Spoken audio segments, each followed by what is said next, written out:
than being filled by hot and cold. One of the most experienced players that we have here at Reload. About as close as you can get on the social predictions. Let's take a second to ask you, do you agree Team Secret will win the matchup? A little bit more muted than I thought. Maybe. Are there some M80 fans in the building? Is that why? They might have been louder. Okay, well, we've got map number 1 here. Team Secret's second matchup of the day. Do they have what it takes to topple M80, or does another NA team move on? We'll find out now.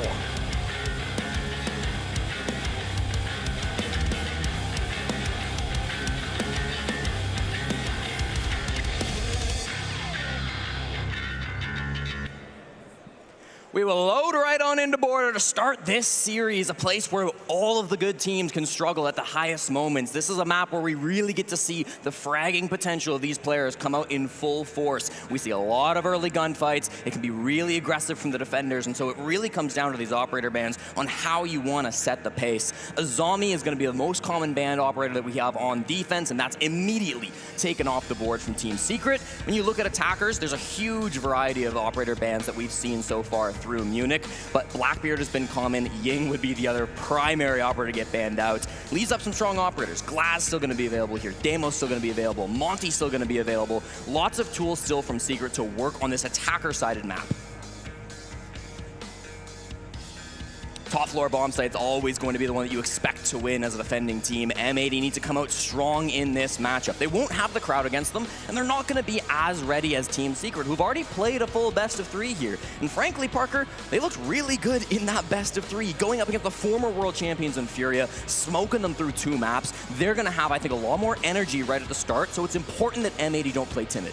Furia has obviously had some struggles as a team at this event. They went down 0-2 very early on, had to make that lower bracket run in a manner that many people kept counting them out. Some of those people here in the on-air team thinking there's no way Secret's gonna, or there's no way Furia's gonna make it and then beat Secret. Well, Team Secret did make Furia look very mortal earlier today. The guns on the side of Furia went completely silent. Not a single fragger on the side of Furia went positive because they kept getting shut down by this Team Secret team.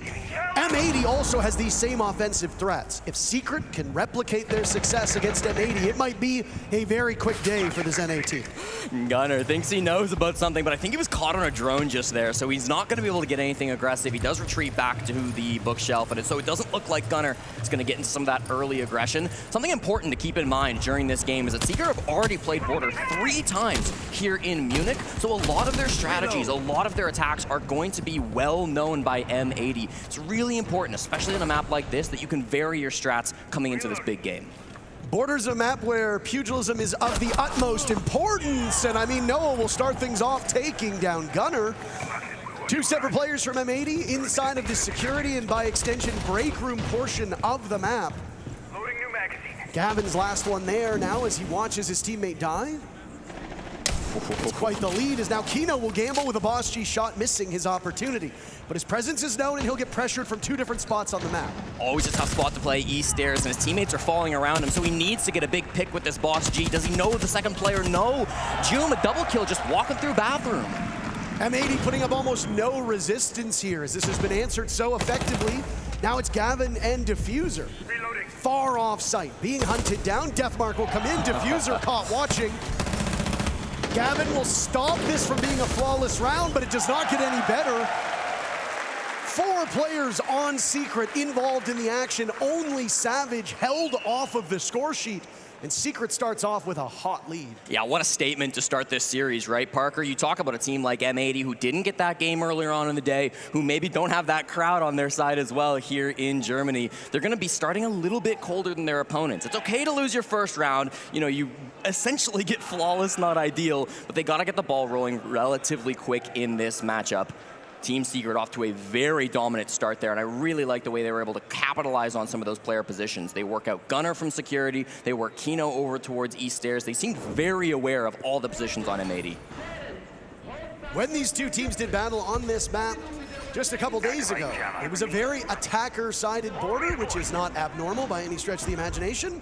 So Team Secret starting off with a victory on the side that they dominated on in what was a very, very close matchup against M80 just a couple days ago. Does bode well for the European team. There's always a thought process when you play a game earlier in the day as to whether or not you come in hot or you come in tired.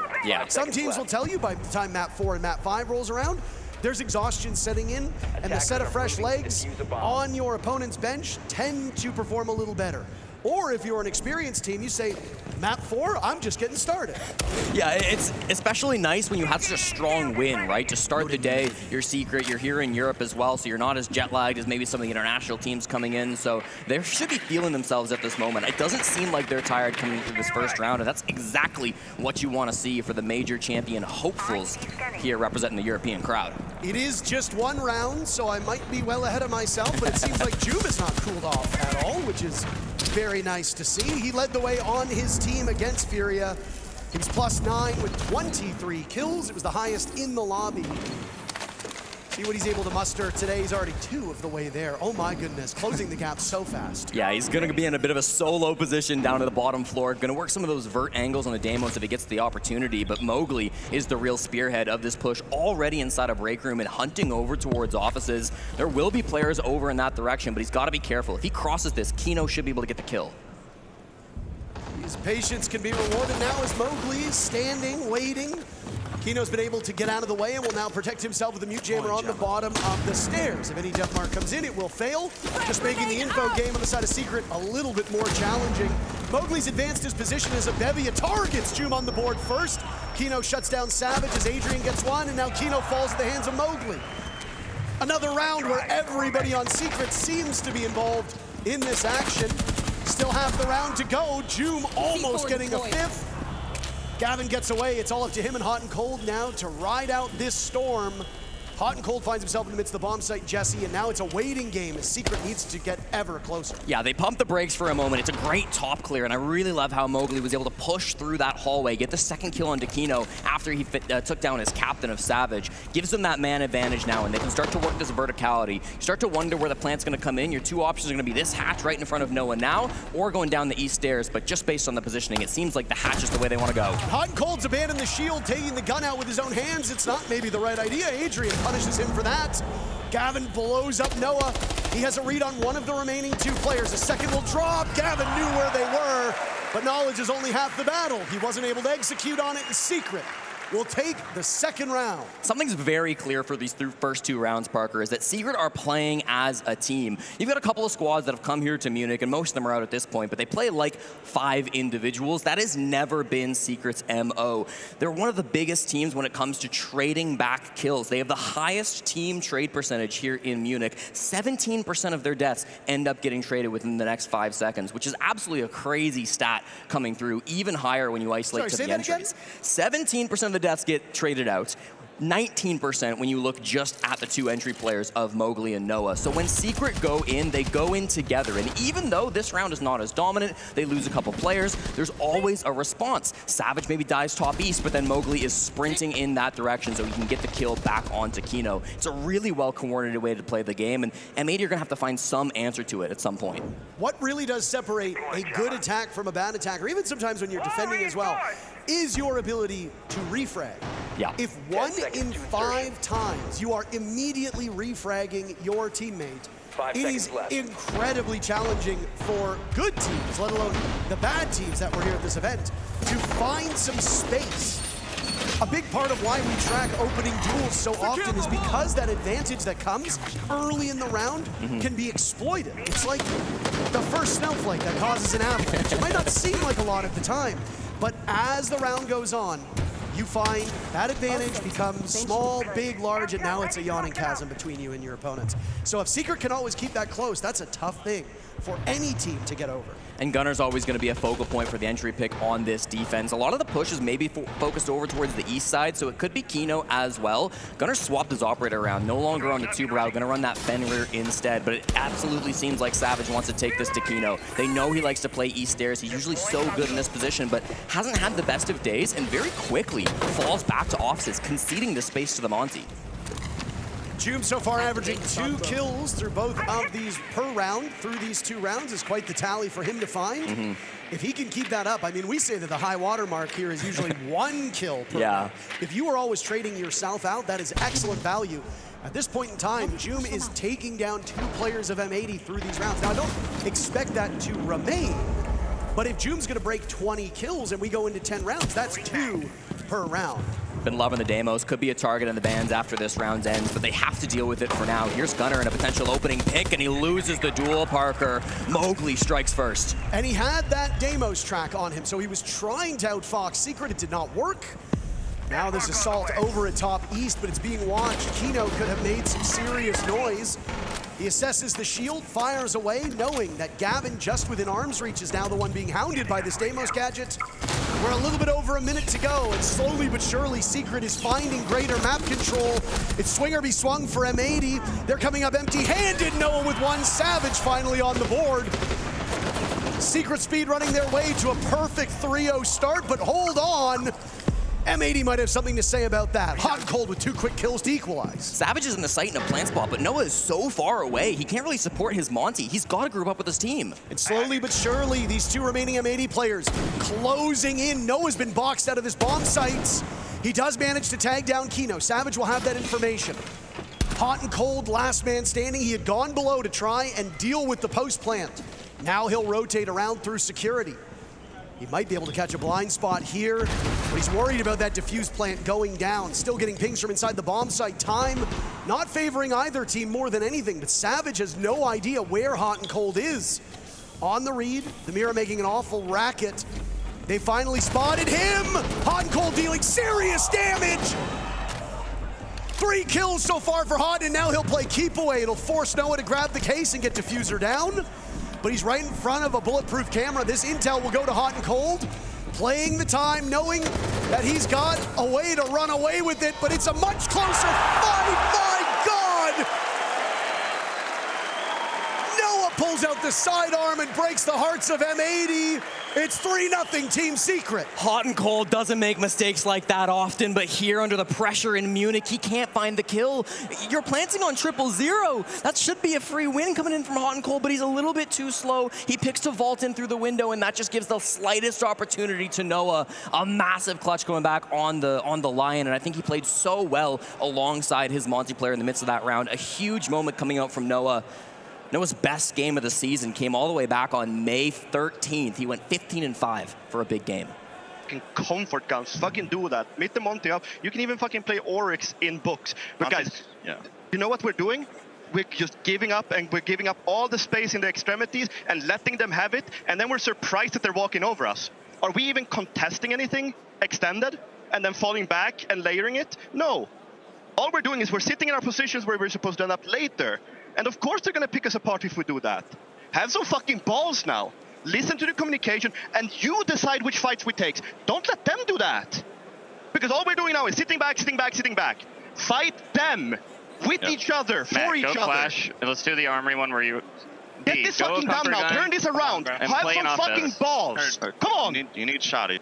Fabian, the most accomplished person in Rainbow Six Siege, knows what it takes to win in tough moments like this, and he's absolutely right. It's been too slow of a start for M80 in this game. And again, when you're going up against players like Joom, players like Noah, it's always going to be difficult. As I started to say before that attack timeout came through, Noah's best game came all the way back at Reload, and that was against M80. He put up a ridiculous stat line coming through in that matchup. 193 EPS, 15-5. If he replicates anything close to that in this best of 3, there's no hope that M80 can win this series.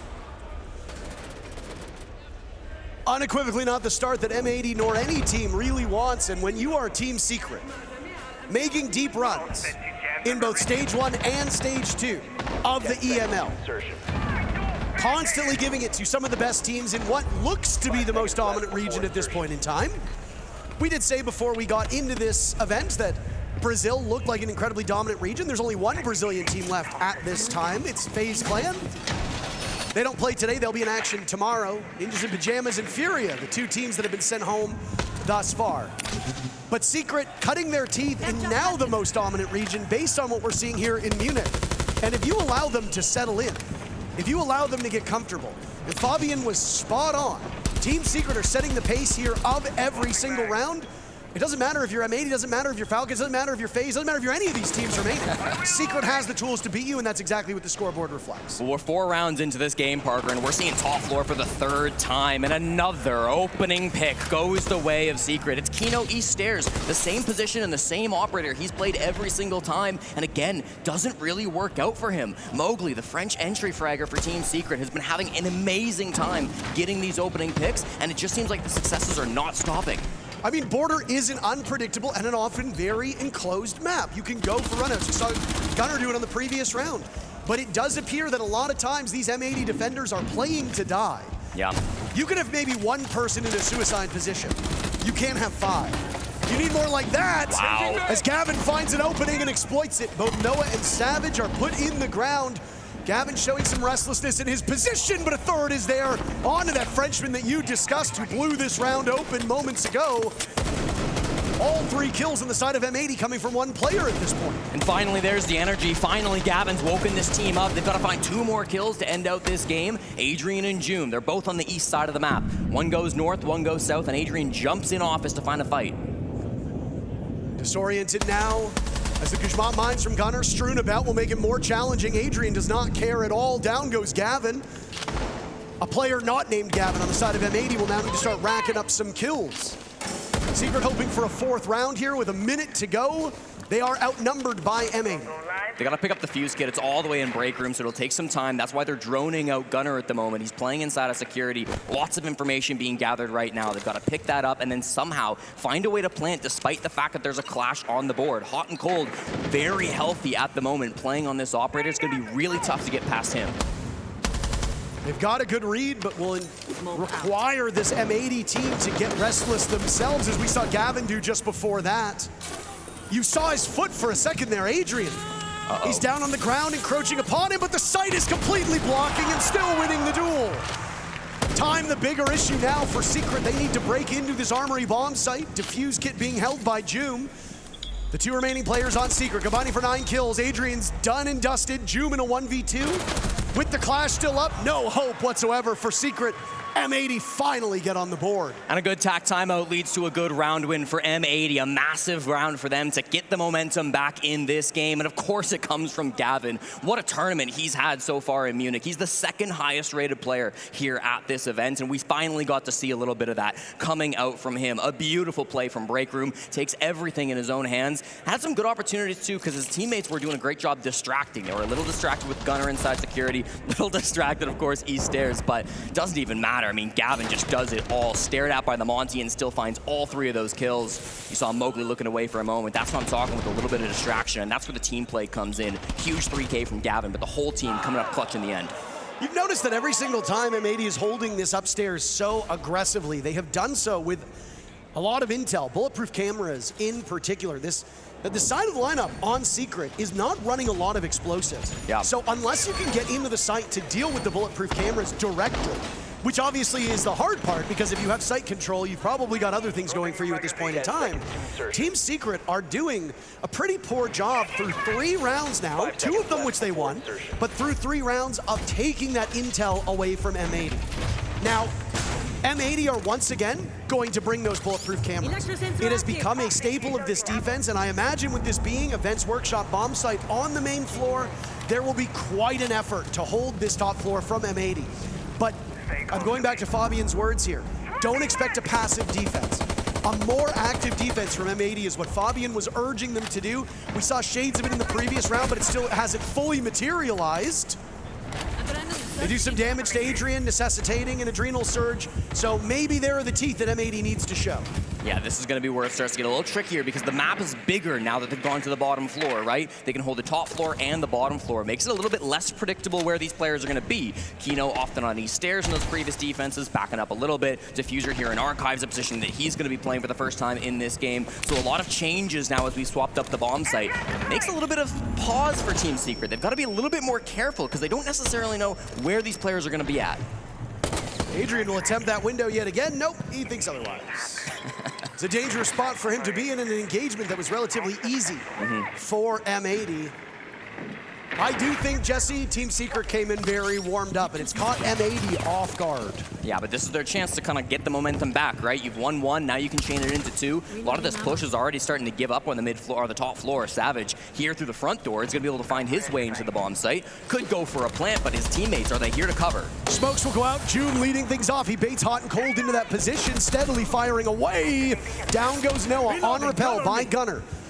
They look like they had the all clear over to the vents portion of this site. That does not bode well for two of these M80 players who are far removed. Down goes Gavin. Kino will fall shortly thereafter. June finds two. Not less before he's taken away from Gunner in the same spot. Gunner finds a third in this position. Unshaken, but here comes the Monty. Gunner needs to pick his target. Adrian is there for added measure.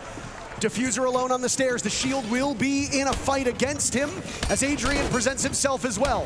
Diffuser needs to stay alive for the next minute as the Monty will breathe down his neck. Case control for Secret, but kills will be the focus.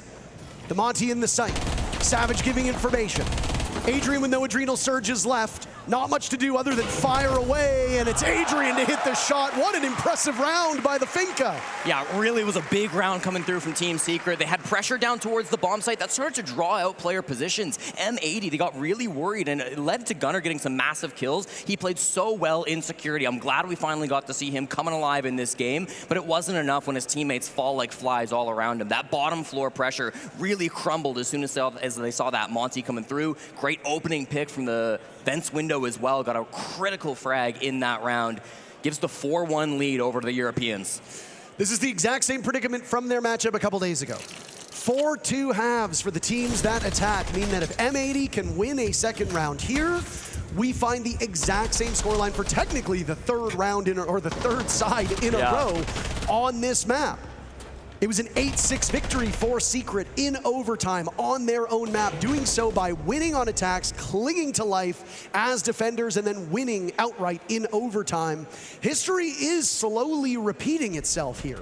But I will say, in that matchup, M80 looked a lot more competitive in a bunch of those rounds they lost. That same M80 has not showed up yet. No, that's 100% correct, Parker. The M80 that we saw all throughout groups, I would argue, hasn't really shown up again in playoffs. They lost in the upper bracket back on Wednesday. Now they're here for their last chance against Secret to try to survive through this tournament.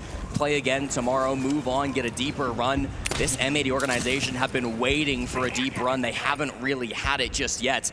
You'd think by picking up major champions from last season, that would be enough to get it, but so far they haven't had those results.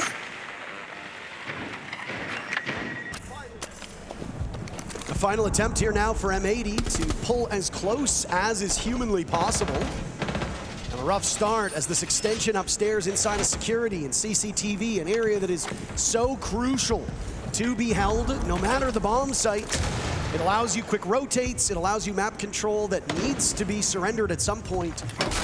If Secret isolate these players over on that side of the map, Gavin and Gunner, there is an opportunity to get a plant down quickly, but I don't think that's the focus for Secret. And Gavin is a player that honestly you would really cannot ignore, especially with how he's playing in this map. No, certainly not. It feels like they wanted to go over towards Kino on the east stairs side of the map. Mowgli's still over there, and we've seen how those duels have gone throughout this game. Kino still on that boss G, playing more towards the bottom of the stairs where you can better see into the bomb site in case anything explosive does happen.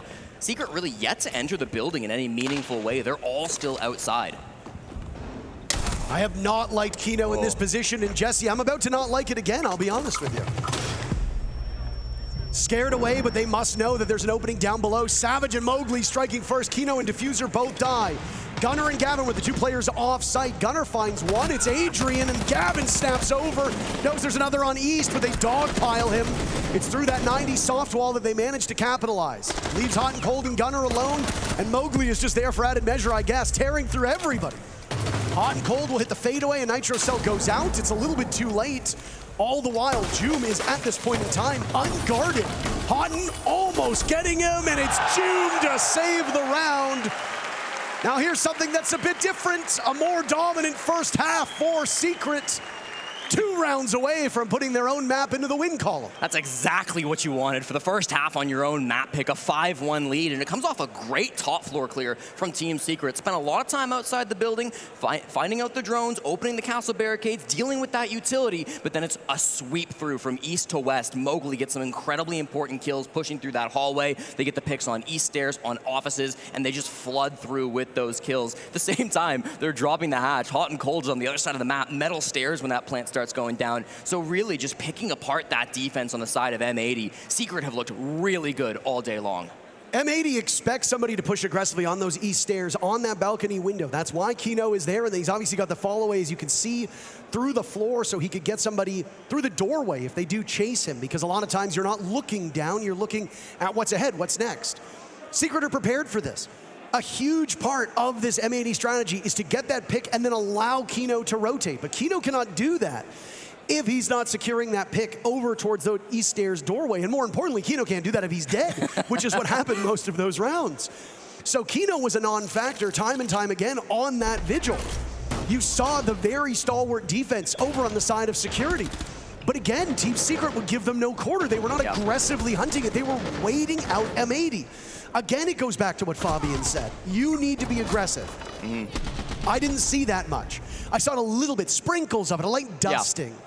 But beyond that, M80 were playing a very conservative defense. And against an aggressive team like Secret that have players like Mowgli, like Joom, like Savage, like Adrian, who's actually top fragging in this matchup, those are fearless players who will gladly bring you the fight. And if you are not punching back, you are going to be down, and that is it for the round. And as you can see from the scoreline, that's exactly what's happening. 5-1 for Secret, as now they have the more onerous task of going on to defense. This will be where they got to put all that behind them, forget about the 5-1, just take it round by round, and they might have a bit of a boon coming here onto Border's second half, because Team Secret have not been the best team defensively here in Munich. Their attacks have been amazing, 57% coming into this game, but then only 46 on the defense. This has been their weaker side. Is it lose all 6 rounds weak? I don't know. Probably not with a move like that. No, and Joom might have just provoked this team to go to map point. It is really quite striking how bad Secret is on defense, since right now most of the maps we're looking at are pretty securely defender-sided.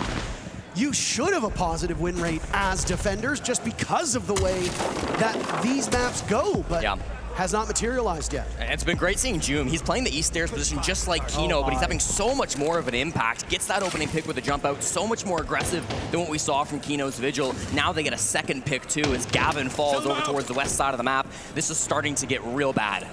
Whenever we get to this point in time and now only 6 teams remain, you always want a competitive series. And today that has not really been the case. Our very first matchup of Furia versus Secret was over in a hurry. Wildcard Nip did have the 1 map go to overtime, but beyond that, it was quite dominant too. We could be seeing the same thing happen here, as now Secret finds themselves up 5v3. Mowgli being hunted down, Joom flushed out over in break room. That's a good pick by Hot and Cold. It wasn't his intended target. Both of these teams keeping Mute Jammers in pocket to deal with the Deimos until you can get to the point where you can ban him out after the 3rd round of this half. But with Savage retaking East, I mean, they haven't even gotten much map control off that, Parker. They're happy to just give up these kills. This is what I'm saying. Savage is in a power spot. A drive-by onto Kino, leaving Hotten and Diffuser in very familiar territory, which is M80 trailing, fighting for their lives in these rounds. Secret being quite aggressive with the numbers that they have. They could be sitting and waiting, but they're feeling something mighty good. They've dropped Diffuser, and Hot and Cold will need to win a 1v4. Mag dumping away, but you can see it was M80 who accused Secret of the shakes, but I think it's the other way. Map point for Secret. And it's been crazy how fast M80 have lost control of this series. They're drowning on Team Secret's map pick. Down 6-1 now, they're gonna have to be incredible. And I mean, you go back to that opening pick coming through from Joom, the hometown hero, the one German player left in this tournament, and it's night and day from that east stairs position, jumps out the teller's window to get that opening pick. And I think it all comes down to confidence, Parker. We've seen it from this guy since the start of the tournament. There was a great piece of social media put out on R6 socials, and it was an interview with Joom, and it was an interview with Baby Shark, and the very first question was a very simple one. It says, "Are you the best player in Rainbow Six?" And I've never seen such a fast and simple answer. Joom says, yes. Yes, I am. And it's one word, and it's very decisive, and it shows what type of player he is, right? He's full of confidence. He's playing in front of his hometown crowd, in front of his family, and he's playing lights out.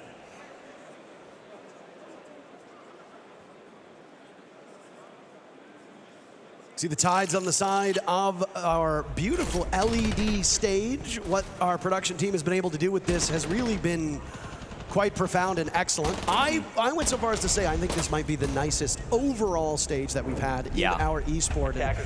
The visual components are great. You'll see the waters slowly but surely rising on the side of the team, about to be eliminated, and that hint of red lets you know that there is blood in the water, and M80 at this point in time is bleeding. They will get the leadoff pick in this round. There's some salvation here, Jesse. Down goes Savage, the soulless roaming. That is a huge operator to get off of the board early. Yeah, I mean, that's a bit of an ego swing from Savage, of course, on the break room door. Kino shuts that down. It's important to get those kills when they come your way. It's a really cool Denari setup being played by Team Secret here on the top floor. You saw some of it in security, some of it break room as well. They've got a lot of utility that M80 will need to have to problem solve. Part of this does come down to, can you clear through east stairs, give yourself a second dimension when you're pushing into that break room part of the map. That seems to be the game plan early from M80. When it was the Vigil holding this part of the map on the side of M80, they've got the smoke there for Joom, and now he'll get pinched very assertively by Diffuser, who's only been able to muster a single kill up to this point. Offense has been a major issue for this team. Wow. That was a beautiful flush out on the top of East. Joom and Noah both dying with not so much as a single bark back. And M80 now find themselves in a 5v2 with so much time to spare. All right, certainly this is M80's chance to get back into the game. They shut down a spawn peak. They cut out some of these aggressive players as well. East Stairs is there. Just Adrian and Mowgli playing back in the bomb site and over towards 90. Getting these players down quickly is key. They know Adrian's position. Hunted by that death mark, Mowgli baits them in, finds one. A second has been dropped, but Mowgli needs to go. Isolated from the buck. That Scorpion spits out bullets in a hurry, but not always the most damage. Hot and Cold gets it done with the sidearm. And M80 will stay alive for the time being, but quite a hill to climb for them, or, dare we say it, a long swim back to shore for M80. Well, Parker, in that round, Mowgli got a great down to the Diffuser just outside Locker's wall, so that all of a sudden became a very winnable round for him, but unfortunately they had so much time on the side of M80, easily able to lock him down. Nice composure in a round like that, and I think that's going to be kind of how the rest of this game plays out, right? It's going to be, can M80 isolate these picks, don't let them get their trades back, which is what they've been so good at this entire tournament. Can you make sure you get those kills cleanly? Can you get them early on? And then once you're in the 5v2, I mean, that should be easy pickings from there.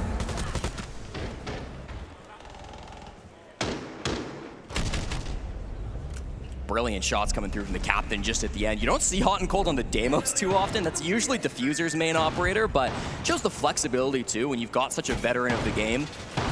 Hot and Cold, this is actually his second time playing Team Secret in a finals bracket. The first time was back in 2018 at DreamHack Montreal, when SK Gaming went on against Secret. And beat them, I'll tell you, in the quarterfinals. It's been a long history between these teams and these players. Team Secret in particular, one of the longest standing orgs we have in Siege. Did you go to that event? No, I went to 2019 DreamHack Montreal. I know, 18. you and I worked that together. That was actually the very first time we casted together. That was. Wow, what a throwback. I hosted DreamHack 2019. I didn't even cast. I think I casted twice because I was required to, but I was the host. It was a position that I was thrust into. I learned from my good friend Hassan to prep myself for the moment. And it was very fun. I do like the supplementary events that we've had. Yeah. And I mean, obviously a very different look for Hot and Cold and his team. That was when he was still a fragger, and then he became old, and he went over to Mirage, and he was on Hard Breach, and then they moved him off, and then suddenly he was the best rated player in the NA League. Yep.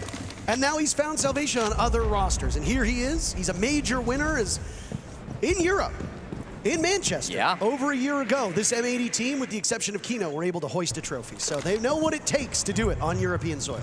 Doesn't mean it's going to be easy, though, Parker. Every game is always going to be tough, and so it comes down to, can you break more of these defenses? Savage in the site faced the first bit of action from Passport, missing his shots and takes a bit of damage, but more information goes his way. Joom early death yet again, Jesse, does not bode well for this Secret squad, but it has not been the Joom show I know that we want to keep referencing him because he has been such a terrific player, but he's been mortal.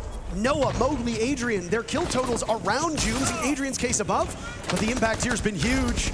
The shield of Hot and Cold bursting into the bomb site. Savage now down, but not out. Mowgli finished off. Noah and Adrian, the only two players still upright. Nitro Cell gets lined up, caught. Wow. A devastating position for Adrian, but Noah's there to pick up two very quickly. He gets slaughtered by Gavin as there's a crossfire established, and now escaping the vicinity will be the bigger problem for Secret. Adrian circling around, he'll give his position away, and Gavin is just so good. A human tripwire, some would say. Unable to free themselves of his clutches. M80 now firing up, winning 2 rounds in a row, and Secret might be priming their timeout for this round or the next. Yeah, we'll see how it goes with these teams, of course. We'll have one opportunity left to talk to the teammates. I believe we'll get a quick tech pause before that does come through. So, I mean, it's important to note just how nice of an execute that was from M80. Very objective focus, gets that defuse kit on the ground. Coming into today, Hot and Cold led the Major for most plants. He had 8 plants throughout the group stage and that first game in playoffs. Now, Team Secret actually stole that away. Savage now holds the record with 10 plants after their first best of 3. So both these squads can be extremely objective focused when they want to be. Border doesn't always lend itself to that style of play, but it's nice to see that still coming out from M80.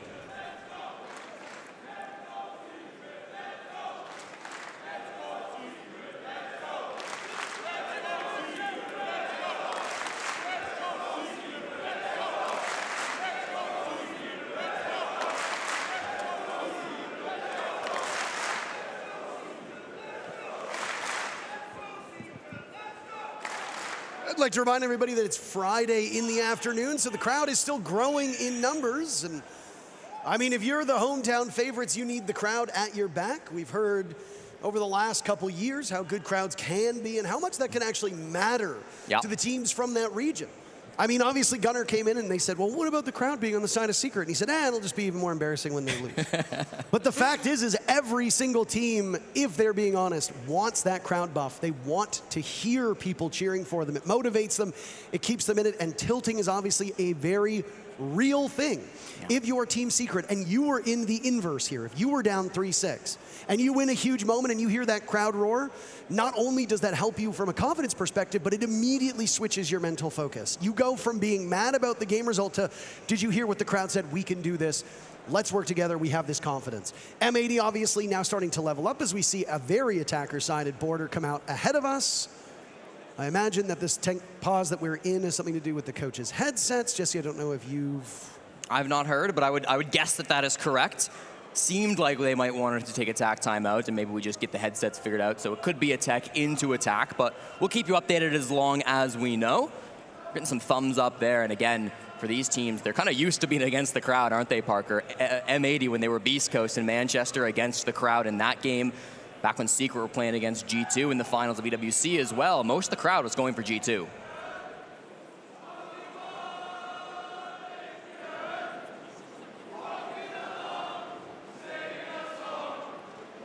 Can't hear me. Okay, no. Guys, quick one here, okay? They were trying to isolate those skills into the beginning of the rounds of the last game as well. They struggled into clearing deeper areas onto the map. Either you guys bring more intel so we can make more of the plays onto them even outside, even like aggressive hack or any shit, or we just go back and try to play the turtle strap with the triple ring bars, you know? And try to play back into players. Maybe a little bit more of castle, because they remove the Melusi right now. They don't want to deal with those traps to make the clears, you know? And might struggle with those information over there. Let's just use the triple reinforce play with like the mirror as well, you guys, like they open play. Round by round, guys. I play mirror? No, no. Round by round. I play the mute. Nice. Yes, I think it should get better. That's Twister, the head coach of Secret, of course, one of the most experienced coaches that we have here in the scene, maybe only second to the guy across the stage from him. And a very different tone to when Fabian took his timeout, right? A lot more calm, a lot more understanding, and the most important message, round by round. Just take it one at a time. It's so critical that you don't get it in your own head at this point. You can't think about the scoreline. You can't think about how, well, the scoreline was just looking a little bit better for you. Now it's 6-3. M80 on a bit of a comeback. You cannot think about that here. Round by round, get it done. The way that first half went, you expect now that a team will win one defense. That's it. That's the expectation where it's been set. Secret's already hit that bar. They hit it all the way back in round number 7. And yeah, to your point about the timeouts, no swear jar needed from Twister. Maybe we give one for Fabian. But I mean, it depends also on how your players react to that. Maybe the M80 players are brash. Maybe they're okay with that kind of talk from Fabian. Let's not kid ourselves. We know what Fabian is like. If you're picking Fabian up as a coach and expecting him to be nice, yeah, I got some beachfront property in Iowa for you. No, it's important to know your players, and these two know their players better than anybody else. Sure, it'll be important to have those words coming through for this last quarter of the game. We got a couple of operator bans through that. Deimos did get removed. We saw Hot and Cold using it a little bit over the last couple of rounds, so important to get that off the board. Malusi, too, removed from M80, so should allow them to speed up some of these pushes a little bit. Bomb site goes top floor once again as they start to clear in from down below. Reload! Just as we saw in their matchup against Furia, everybody making big impact on the side of Secrets. An uncharacteristically bad engagement by Joom. That was one where he seemed to be shaking on his shots. Diffuser walks away with that kill. The attackers doing such a magnificent job of striking first. Secret was able to do it on their attacks. Now M80 repeating that same level of success. I mean, it's crazy, honestly. Like, we saw every single opening pick go Secret's way in the first half, and now we've seen back-to-back entries go the way of M80. 2 in a row from Joom now. He's got to be sharper in those early engagements. It feels like on Border, more than any other map, the opening picks are critical because it's just so frag-focused. Every single opening duel has led to a 1 round by the team that got it, except for one time, and that was in round number 4. So opening conversion really, really strong. And again, it just comes down, I think, on that first half to how passive those defenses were. If the attackers are always getting the first pick, you don't have a lot of space on this map. It is small, it is condensed. There will be action on your doorstep at a moment's notice. Yeah, we see a lot of pressure. Noah finally does go down towards security. He was facing a buck down below. He got hit by an air jab from Gavin. There was a lot of pressure his way. We were staring at Savage as well, who was nearing an engagement, but didn't get into one off his side. But Diffuse Kit right now is outside of lockers. It's just being held by Hot and Cold in the security hallway. So that seems to be where this push is going to go through. But with Mowgli holding behind a mirror window there, it's not going to be easy. And now M80 will clamp down on this bomb site around this office portion, and a nice swing as they get the job done. Gunner breaks it right as Kino gets the kill. Savage, the only one on the board right now, and you'll need an even bigger round for him as Diffuser finds his 3rd kill in the round. Savage backpedaling over towards Fountain. 4 foes on the side of M80, now searching for this final kill. Hot and Cold using this opportunity to get Diffuser down. Savage's position found out as Kino survives a slug blast. Savage is trapped in this position. Pick your poison. M80 throwing everything at Savage's position after the case goes down, and it's another round from the North Americans. And it's another converted entry pick too, isn't it, Parker? We see these opening duels have so much of an impact late into the round, and I think M80 did a great job of capitalizing on the different positions that they had with that early lead. They had a bulk of their players pushing in through archives. You watched them get a couple of kills on that side of the map, but Diffuse Kit was always over towards lockers, so they had this real pinch come in towards the bomb site, forcing those secret players to look in 2 different directions, and it just wasn't going to be an easy defense for the European team. Good round that we see from Diffuser as well. Probably his best round since this matchup began. I go back to that reload game that they played Secret versus M80 at the start of the year. That was Diffuser's worst matchup that he's played all season statistically. Was a little worried we might be seeing more of that in a rematch versus Team Secret, but feels like he's back to being fired up. He's just an offensive player, that's really it, right? Yeah. Kino's been having a really good run of it. When this roster was first assembled and Kino was brought on, I guess as Spirits' replacement, if you want to say. Sure. There were doubts about Kino's abilities. There were doubts about Kino's roles. How comfortable would he look on Shields? How comfortable would he look with a team that 4 players all have synergy, and you're now the new guy on campus? Yeah. Well, he slotted in and he fits the team like a glove. Here at the event, he's the 2nd highest rated player on M80, which is very rare for Kino. Usually on his role, you expect him to be way down your depth chart with a much lower rating. Kino is plus 17. That is crazy again for his role. They're calling on a rehost. It looks like they are gonna get it.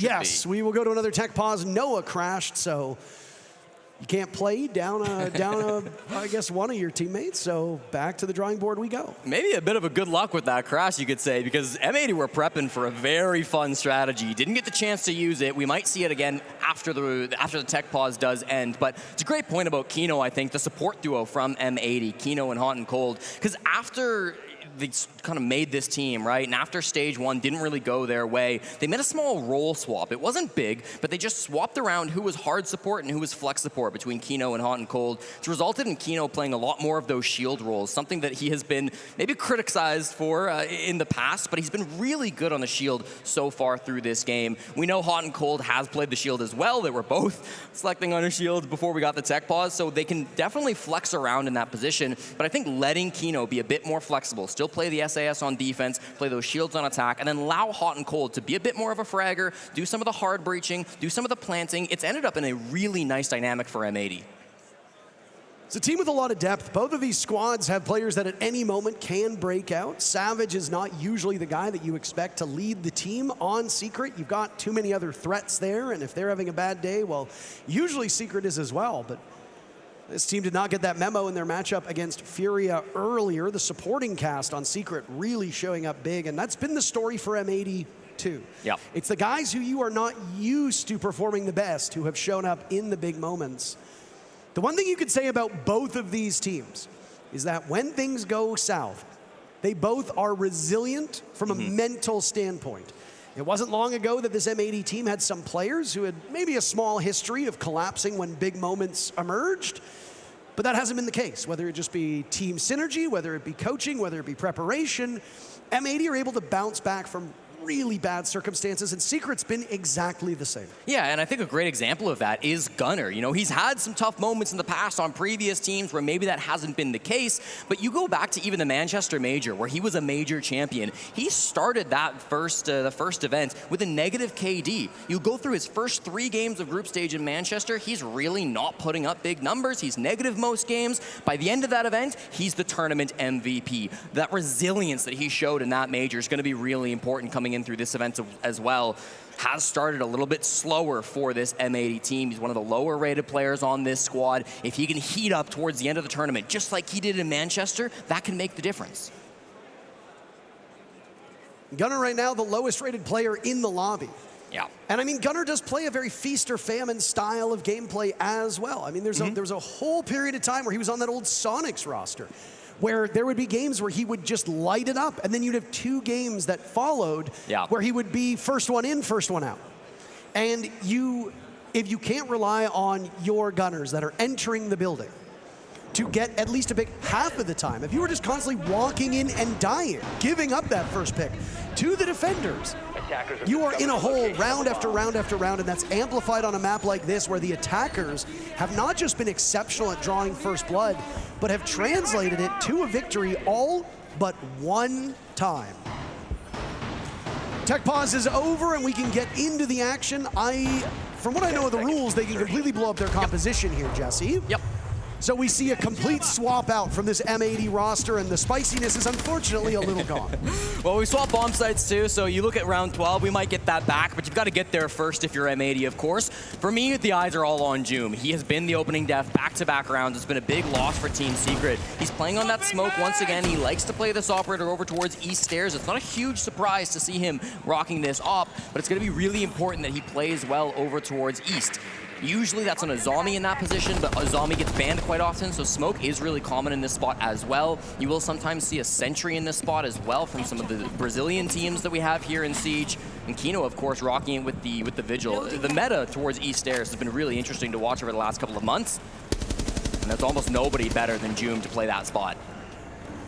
You have to wonder what we could see over in security and top east if an Azami wasn't perma-banned on this map. Exactly. So, again, it just comes back to the stylistic differences. Do you bring a Vigil? Do you barricade it with a Mozzie? Do you deal with it with a Mute? Do you put a Malusi over there? There's lots of operators and tools at your disposal. Some of those that I mentioned have been in use today. And I know that we wagged our finger a little bit at what Kino was able to muster. Now, what did we say? The thing to watch, first blood being drawn. Team Secret strikes first here. Kino answers right back, though. Joom might not have been the first to die, but he is the first to die on his team. Yeah, and that's still a big moment. That's more space being taken for the attackers. East stairs should be a little bit more free to walk into, and that's right next to the bomb site because it is bathroom and teller. So M80 will know that. They'll get another big pick onto Savage, and things start to crumble for the team that got the opening. Oh my goodness, Diffuser walks in, murders two, leaves, refuses to explain. Secret had quite the advantage for about 45 seconds, and it is evaporated. Mowgli and Noah are the only ones remaining, and they're off site. Noah was spotted for a second as bullets whizzed past his head, playing inside of customs. Mowgli now upstairs on completely separate floors, and Mowgli could actually be the difference maker here. Narrowly missing out on a second kill. He takes down Gavin. Kino could have been felled as well. Turning his attention towards the window where Hot and Cold is situated. There is a bulletproof camera from Secret watching in that direction. And crazy for Mowgli. He's in sight, he goes up east, he flanks for a kill, almost two, right back to sight. I mean, that's a ridiculous play by the anchor. Now he can sit in there and let M80 waste their own time. They've got more of the map to try to clear out. They know that there was just a player up on the top floor, so they've got to re-drone it. They've got to take their time. We know Mowgli went back to the bomb site through the hatch, but they're not going to know that, so they've got to be so careful clearing up above, and they just don't have time for that. And I have to wonder where those air jabs went. You know that there's going to be a flank at some point. It happens with Secret all the time. Where did the air jabs go that they proved utterly useless? Now it's Kino on the hatch. Time running out for M80. They have clawed it back, but there's still more to go. Noah and Mowgli at full HP, and it'll be a brawl with under 10 seconds left. Half the server still alive. The call coming in from Secret to get up to the Capitao. Mowgli sitting there waiting time. Might have just saved the round, and he does it! The smoke used against M80, and one of the funniest endings that could have happened materializes. Secret take their own map, 7-4. Mowgli, an incredible performance to end things out. Not had the best tournament so far, Parker. A lot of people were talking, would this be Mowgli's first time going negative at an international event? I don't think so, not with the way he's playing. Ridiculous repositioning in the end of that round. He's in sight, he's above the site, he's back in the site, and then he wins it in the smoke. Unfortunate for M80, 10 seconds for the execute, and they just can't get it done. Well, Team Secret came to their map, and they got the job done, even if it looked shaky at times. One map away from advancing as Team Secret goes up 1-0.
Welcome back, everybody, to the Munich Major, and my God, I cannot believe it. It almost slipped away from Team Secret with M80 fighting back, but Border goes the way of EU. They had too strong of a lead. It's just what it is. Look at the views of the shield here. I just think that Savage, once again, I know he doesn't show up in the frags specifically, so good, though, on the but shields. so good on the shield. Creating the space, creating the movement, the ultimate chaos that causes the other players on M80 to just crumble. If you look at them moving around, every single player on the side of Savage and picks up kill based on his shield usage.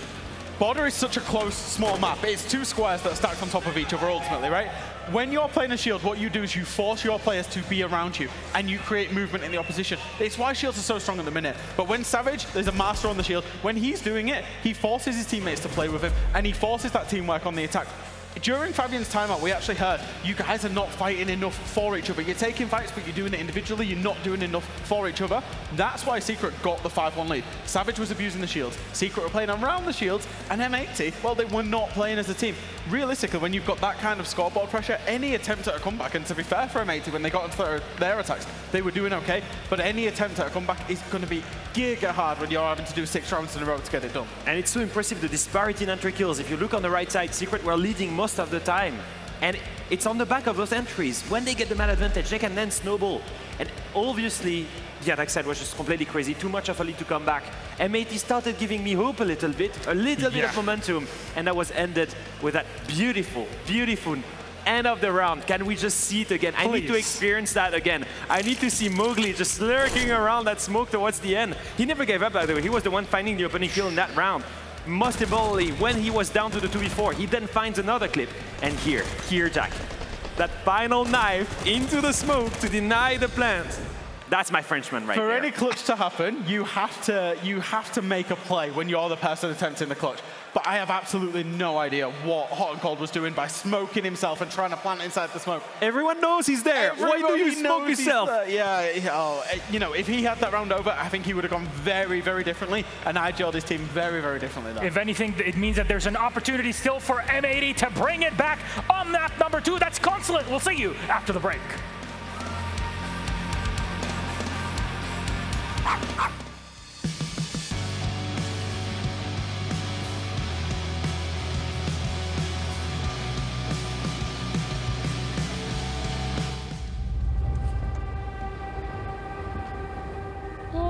Au-delà des mers, là-bas sur le ciel clair, il existe une cité au séjour enchanté.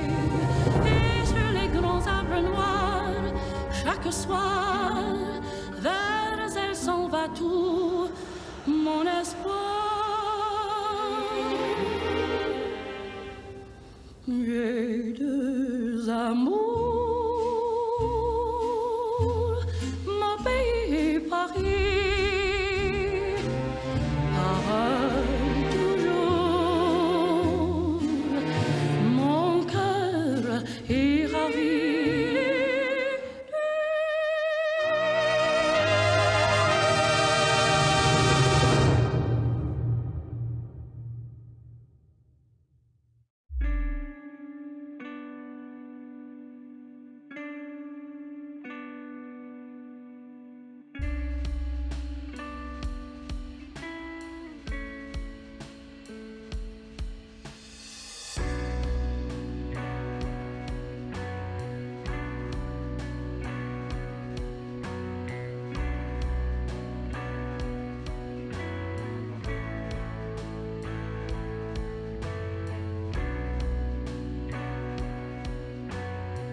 Consulate is doing pretty good, huh, today? But now we have a Consulate, a map that we have seen that much from you. What can we expect? We have been working on Consulate since we had this Sperma before, and we were saving it for a moment just like this one. So I'm pretty happy to be able to play it right now, and let's see how it goes. I'm very confident. For this exact moment and a perfect play from Twister, as always, it hits to Consulate. They absolutely knew that if they would leave it open, M80 would pick it. It's their first preference. I think this is a trap, a great trap set up by Secret. One map they had in the bag. They're going to start in defense. They've been playing aggressive so far. I think for me, they close this to 0. Leo, I absolutely love disagreeing with you, but I'm finding it hard to find a reason to disagree. The only thing, if you're an M80 fan, is some of those attacks on border were pretty good. Other than a blunder in the late round, they could still be making that comeback. If they can get 2 or 3 attacks onto Consulate, maybe even 4, and you know, it's a very defender-side map, but if they can put in a strong showing, they can have the momentum to see it home in the back half. So for M80, you're hoping that they can do something on the attack. The numbers are saying Secret, the analysts are saying Secret. It's Munich saying Secret! You heard it right there. Let's send it to our casters and Tara Jesse. Take it away. Well, thank you so very much. Team Secret have supposedly hidden this map. That does give us some information. This has been a hell of a run from a team that, frankly, doesn't stand among the titans of their region. When you think about Europe, you almost never think about Secret, but things are slowly changing. The tides are slowly turning, and they have an opportunity to advance to the Final Four and lock in a 6 invitational spots. Jesse, we're gonna go to a map that we don't see much out of Team Secret. Consulate is on deck.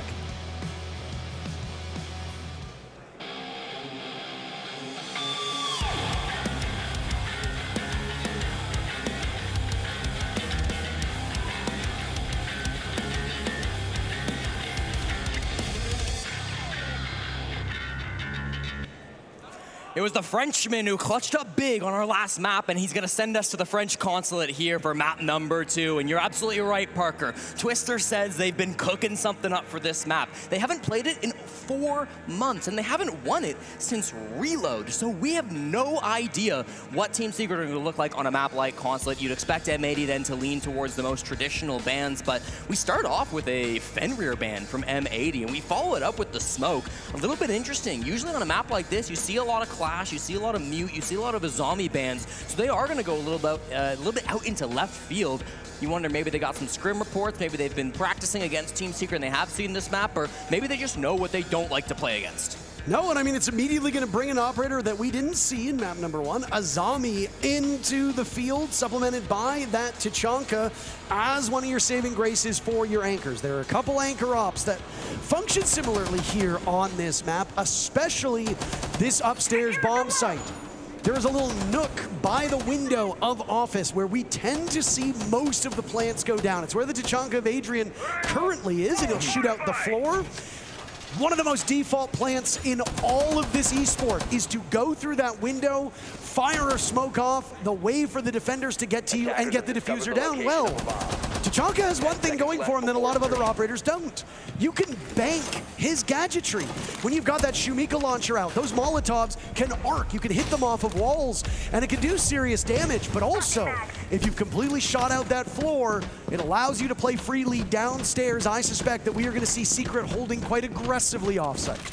M80 played this map on Wednesday up against FaZe Clan, and it was a loss, but it was close. It went all the way to overtime, 8-6. The problem, though, were their attacks. M80 won just a single round on their offensive side, and that came on this bomb site, but they failed it a few times as well. So you really got to wonder, how have M80 worked on their offense? The desk said it. This is an extremely defender-sided map, which gives the edge to Team Secret, but what can M80 do to break that narrative, break that trend? It looks like they're going to focus over towards the admin side of the map. They want to clear from this side over, maybe ignoring one of those CEO plans to start us off. A couple operators we didn't see on border. First Azami, first Tachanka, first Zero, an operator, Sam Fisher. For those of you that are familiar with Splinter Cell.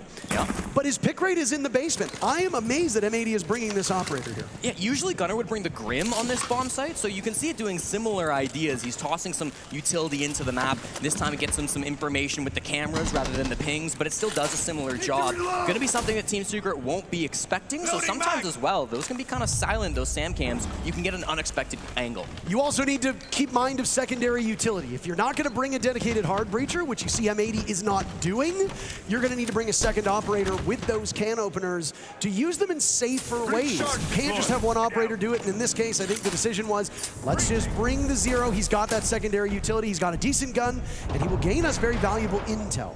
Yeah, I think the earlier game has gone pretty well for M80. They're happy to take that admin control. It was really just being held by Joom on that clash, and Joom's happy to give it up, so they're not really going to be contesting this too much early. It's very obvious where this push is coming from, and all eyes from Secret are trained eastwards. Yeah, not really too concerned with that default opening. Savage goes down at the hands of Gunnar, who works his way in, and for added measure, will now use one of those Argus cams to gain information.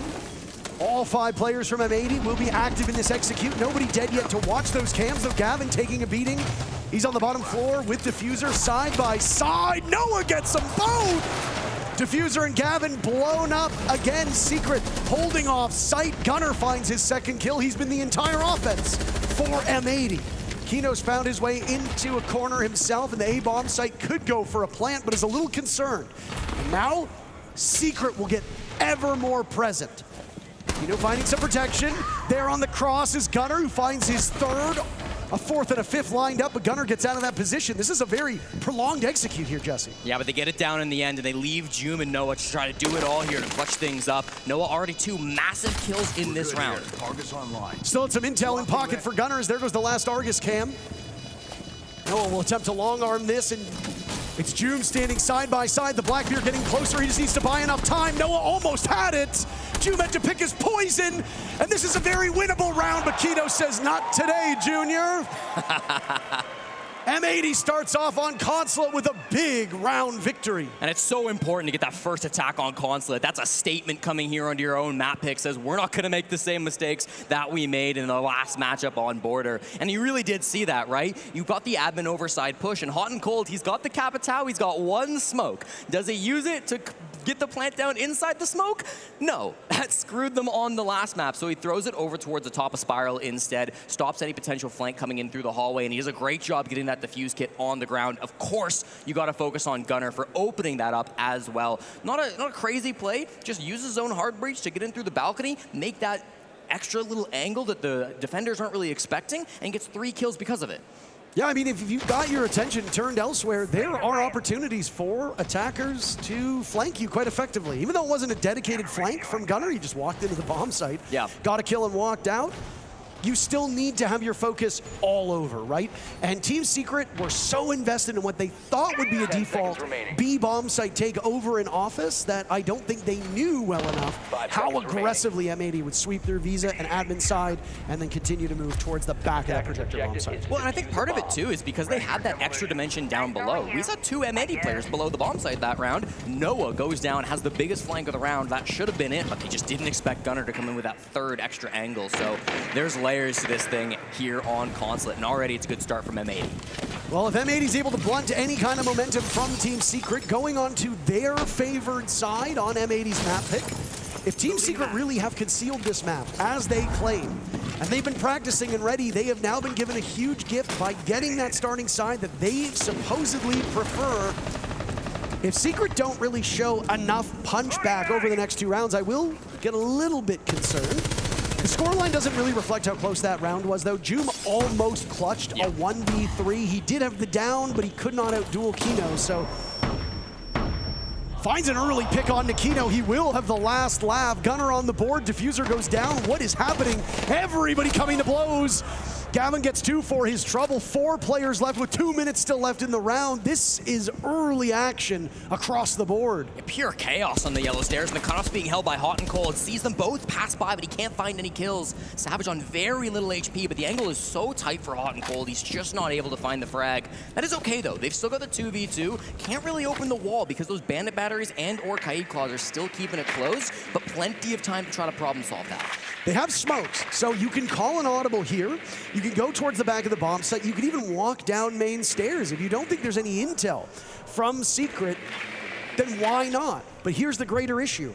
Those Guzmat mines from Mowgli are likely put in positions you are not expecting. And now Mowgli has moved over into server, and he is just an inch away from Gunnar. My goodness, they are close. A very dangerous miss drone, but Gunnar's patience pays off, and he's going to rotate over to Spiral Stairs. Still might able to find himself up against Mowgli, but he's got to reconnect with his teammate too, his captain of Hot and Cold. They managed to get the bandit batteries off while we were focused on the server side of things, so Hot and Cold can open up the breach with no problems. The smokes will be here. It's going to be a plant-focused execute to come through from M80. A lot of pressure on Gunnar.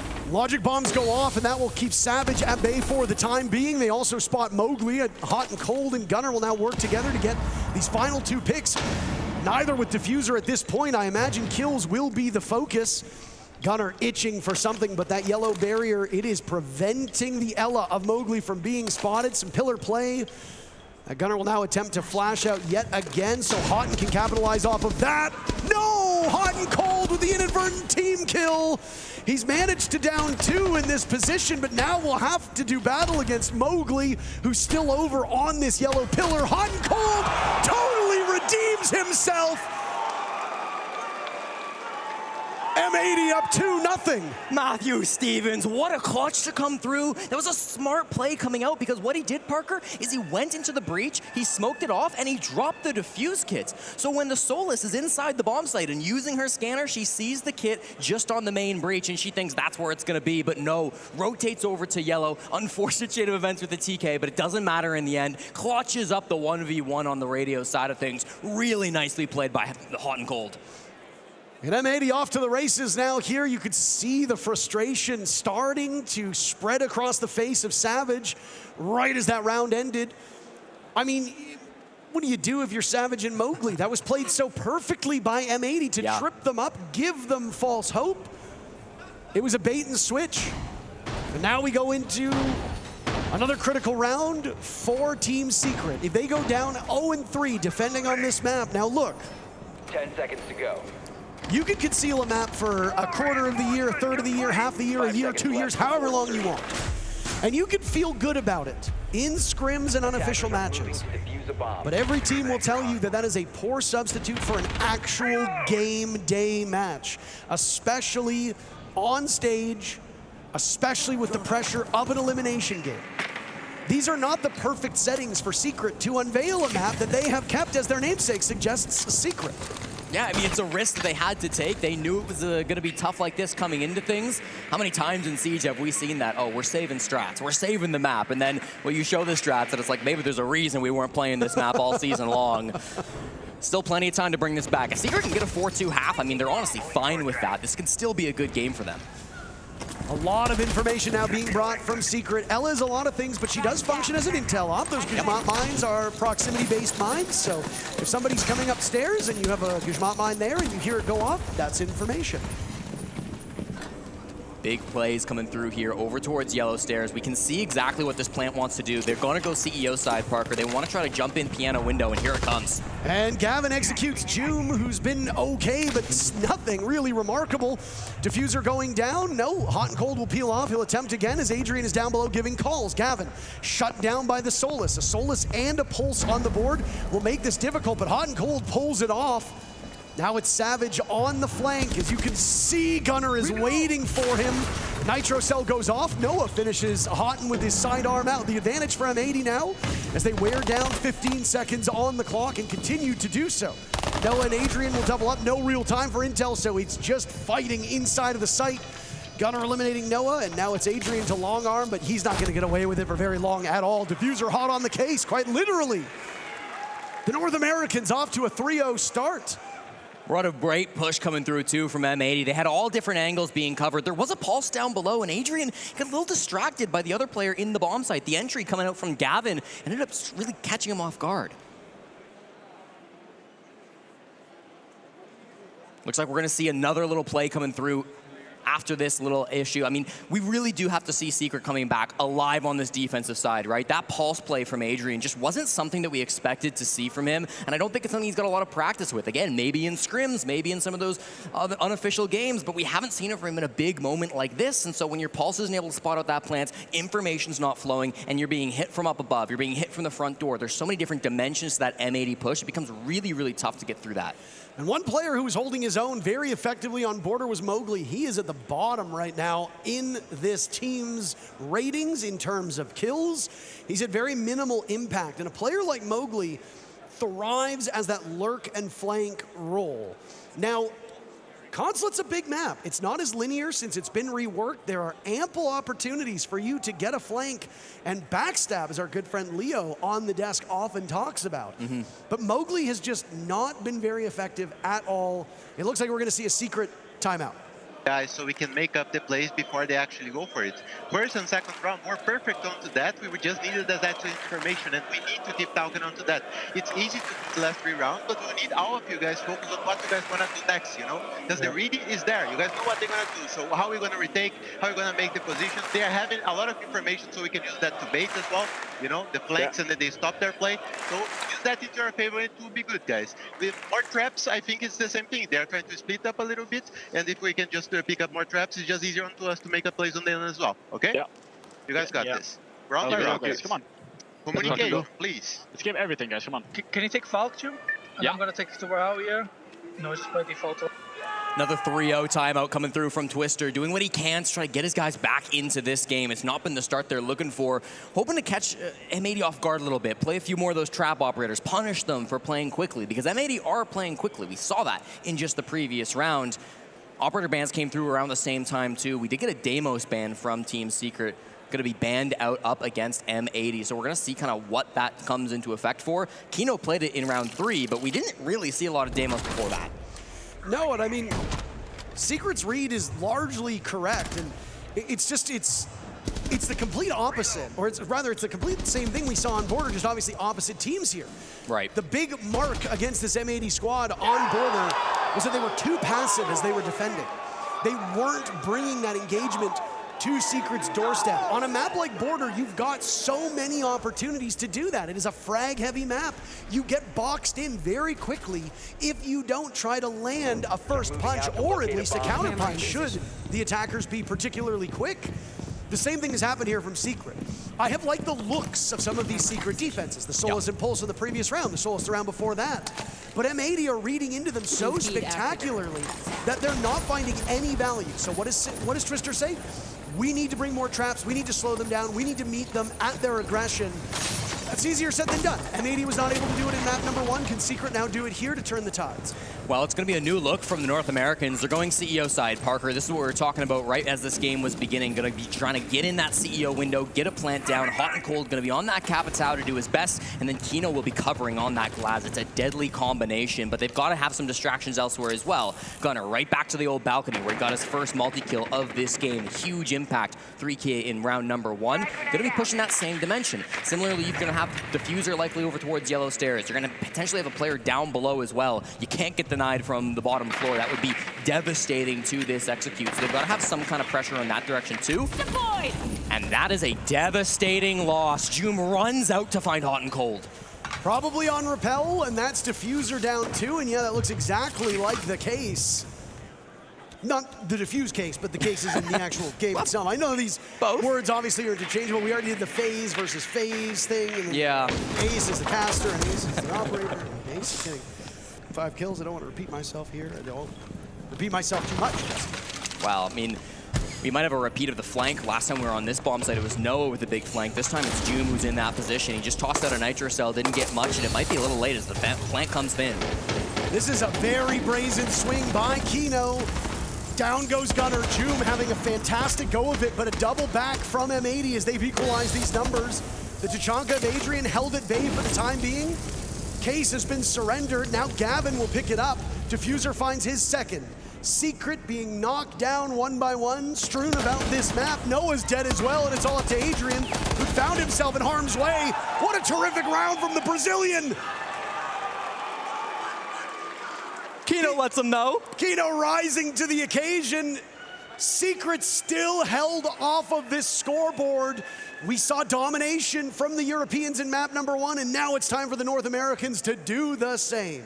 These maps have been so dominant, but yet still so entertaining. Kino expertly on that glass, and that wasn't a clean round by M80 either. They had some problems. Hot and cold going down immediately was a big issue for them, because that's the whole thing that's supposed to enable your plans. These Capitao firebolts, the smoke bolts to allow Kino to cover. They got to go to a backup plan there, Parker, and they do so perfectly. I love Kino getting back in on the rappel. This is that first issue that came through with Joom having a big first moment, got a second player down below. They then realized, okay, we cannot just plant. We've got to be able to get these kills in the execute, so why not push up with the glass? Beautifully played by Kino. You know the most devastating thing about Joom's run out? What? Was that M80 had double claymored the main floor windows surrounding Houghton, and they track stingered off the yellow door. Yeah. Swap that around. Joom dies to the Claymore, Hot and Cold still lives the round. Obviously, the outcome wouldn't have changed much. But it's funny to see how 3 anti-flank gadgets were used. 2 of them are lethal. 1 of them just kind of hurts a little bit. And it was the one that hurts a little bit that ended up going where the flank came from in the run out. And M80 will kick themselves over that one, I'm sure, but they still won the round, so hey, move on. And it shows that M80 are aware of what their problems with these pushes could be. It's not like they got completely caught off guard by that flank, like they never expected it. Like, obviously they know someone could run out yellow and cause them problems. The solutions they had to that problem just didn't really work out for them, but they still clutch up. They still managed to have a good round out of it. Now they're going to go back to the basement. We have another repeated site, as it doesn't seem like Secret want to try that Tellers and Archives bomb site that can be popular with certain teams. They'll run it right back, go to the bottom floor, and have a relatively anchor-focused setup. They had a couple of players towards that mid floor. They still do, most notably Mowgli, but nobody on the top floor, nobody on a great extension. Yeah, and I mean, the reason why you bring this Amber is to slingshot into the site or at least overwhelm an off-site player. You don't have to focus on that at all. Yeah. So very quickly, M80 has realized that the top floor is theirs for the taking. Logic Bombs will give away the 5 players, some of which off-site, but none holding this top floor. Kino's been playing exceptionally well, but he will have an escort in Gunner, both of them with 6 kills, topping not just their team, but holding a tie for the lead in the lobby. Not a lot of utility's been expended at this point in time. Noah's on the board first. Down goes Gavin. Noah will get traded off by Diffuser. Mowgli falls as well, and suddenly M80 are the ones trading out very effectively. Yeah, really nice clear through that mid floor. They still got to deal with Savage, who is still deciding if he wants to play up top or not. Rotates back down those stairs, so he is going to be inside the site now for the 3v5 hold. You have to coalesce around this bomb site to ensure you have the best fighting chance when that Diffuser gets walked in. There's still smokes in pocket. Only one, but Kino can use that to either obscure himself or as a distraction somewhere else. And as you can see, there's no bulletproof cameras. There's no warden. There's nobody to see through that smoke. So if the smoke does conceal them, that's going to be a problem for Secret. No thermite though either, right, Parker? So we're not going to get that main breach open. If you do, it'll just be a can opener, and that's not going to be the greatest of angles. So they want to try to go down these staircases, work the verticality with these secondary shotguns, get a couple of picks before they go crazy deep in for this. A lot of the push is coming yellow stairs. And right now, you have the numbers advantage on the side of M80. It does not appear that anybody on Secret will flank. So that allows that main floor player on M80 to do some serious work. Will it have much of an impact? Kino has found an opening now through that yellow door. Only 20 seconds left on the clock. Time will start to run out for M80 if we haven't already gotten to that point. This is a Secret defense quite entrenched, holding multiple locations. Nobody going for the flank, but Joom is completely repositioned. He spotted the guns working out for M80, but they're running out of time. They just need to find Adrian. Gunner will be huge in getting 2 of those final 3 kills, and he does it on the complete opposite floor before he drops at the final moment. Secret still held off of the score sheet. M80, 5-0. And what a push that was, Parker. You've got multiple dimensions. Once again, Diffuser doesn't even get a kill in that round, but his push down spiral forces some players back towards Hot and Cold. Kino's making the distraction. It's a low time execute, but it's executed perfectly, and that's all that really matters in the end. Really good push coming out from M80. They didn't have the same breach. They didn't give Secret the same look. 5 rounds, and we've seen 5 different attacks from M80. It's pretty rare, but when you're as experienced experience as M80 are on this map, you're gonna have a deep strat book. Excellent from Gunnar to play that hatch. Knows he's gotta drop down, help his teammates in the 3v1. They close that out beautifully and have started to run away with this map. I mean, 5-0 lead on attack. How do you ever come back from that? I know, and Secret chose to start as defenders, which means that either A, they think that their attacks aren't very good, or B, their best hope is to run up the score in this first half defending. And that has not been the case at all. This is the risk of concealing a map as long as Secret has. They can come in here and say, oh, we concealed it, we hid it. We're prepared for it. We're ready for it. There's a reason why you haven't seen it. Now we're gonna catch you off guard. And I mean, I will be honest, this scoreline is a surprise, but not in the way that Secret had hoped. This is a surprise because M80 has been absolutely dominating Secret. And I don't mean to scare the European fans in the audience, but map 3 is Cafe, and that's the exact same decider that we saw these two teams play against one another back during the group stage, and we all know how that one ended. M80 walking away with the overtime victory, so it's not gonna get easier on map 3. It was all told a closer best of 3 up to this point though, so map 1 was won more dominantly by Secret. When these two teams last played Border a couple days ago, Secret won, but they did it in overtime. Yep. They cleared that by taking it 7-4. Map number 2 though was Layer, and that was a 7-2 scoreline for M80. They could actually beat that as well here, even if it is a different map. Well, Parker, for the final attack on Consulate, M80 are gonna run back round 1. It's gonna be a admin side pushover as they try to clear from the east over towards the west. Last time they had Gunnar going in from the balcony and 2 players down below. We can see Team Secret still anticipating there might be some players down below. Joom willing to play down there on the Clash, but really this hallway is gonna be the main focal point. Oh no, that could have been a devastating nade. Savage dodges it. Right in the nick of time, he and Joom side by side now watching Noah, the first one to die. Diffuser is on the ground, bleeding out, could be secured by Savage, it works. Finally, a rare lead for Secret as they find 2 kills and have a numbers advantage. They trade back and forth, both teams losing 1 piece, but if Secret continues to trade, they're in excellent shape. Joom is wasting a ton of time and they are all trickling in as Mowgli comes alive, finds 3 for his trouble. Secret, 20 minutes into this game, is finally on the board. He was the hero on map 1, Parker. He stopped the comeback. He won Border for Team Secret. Can he be the one that can make the difference?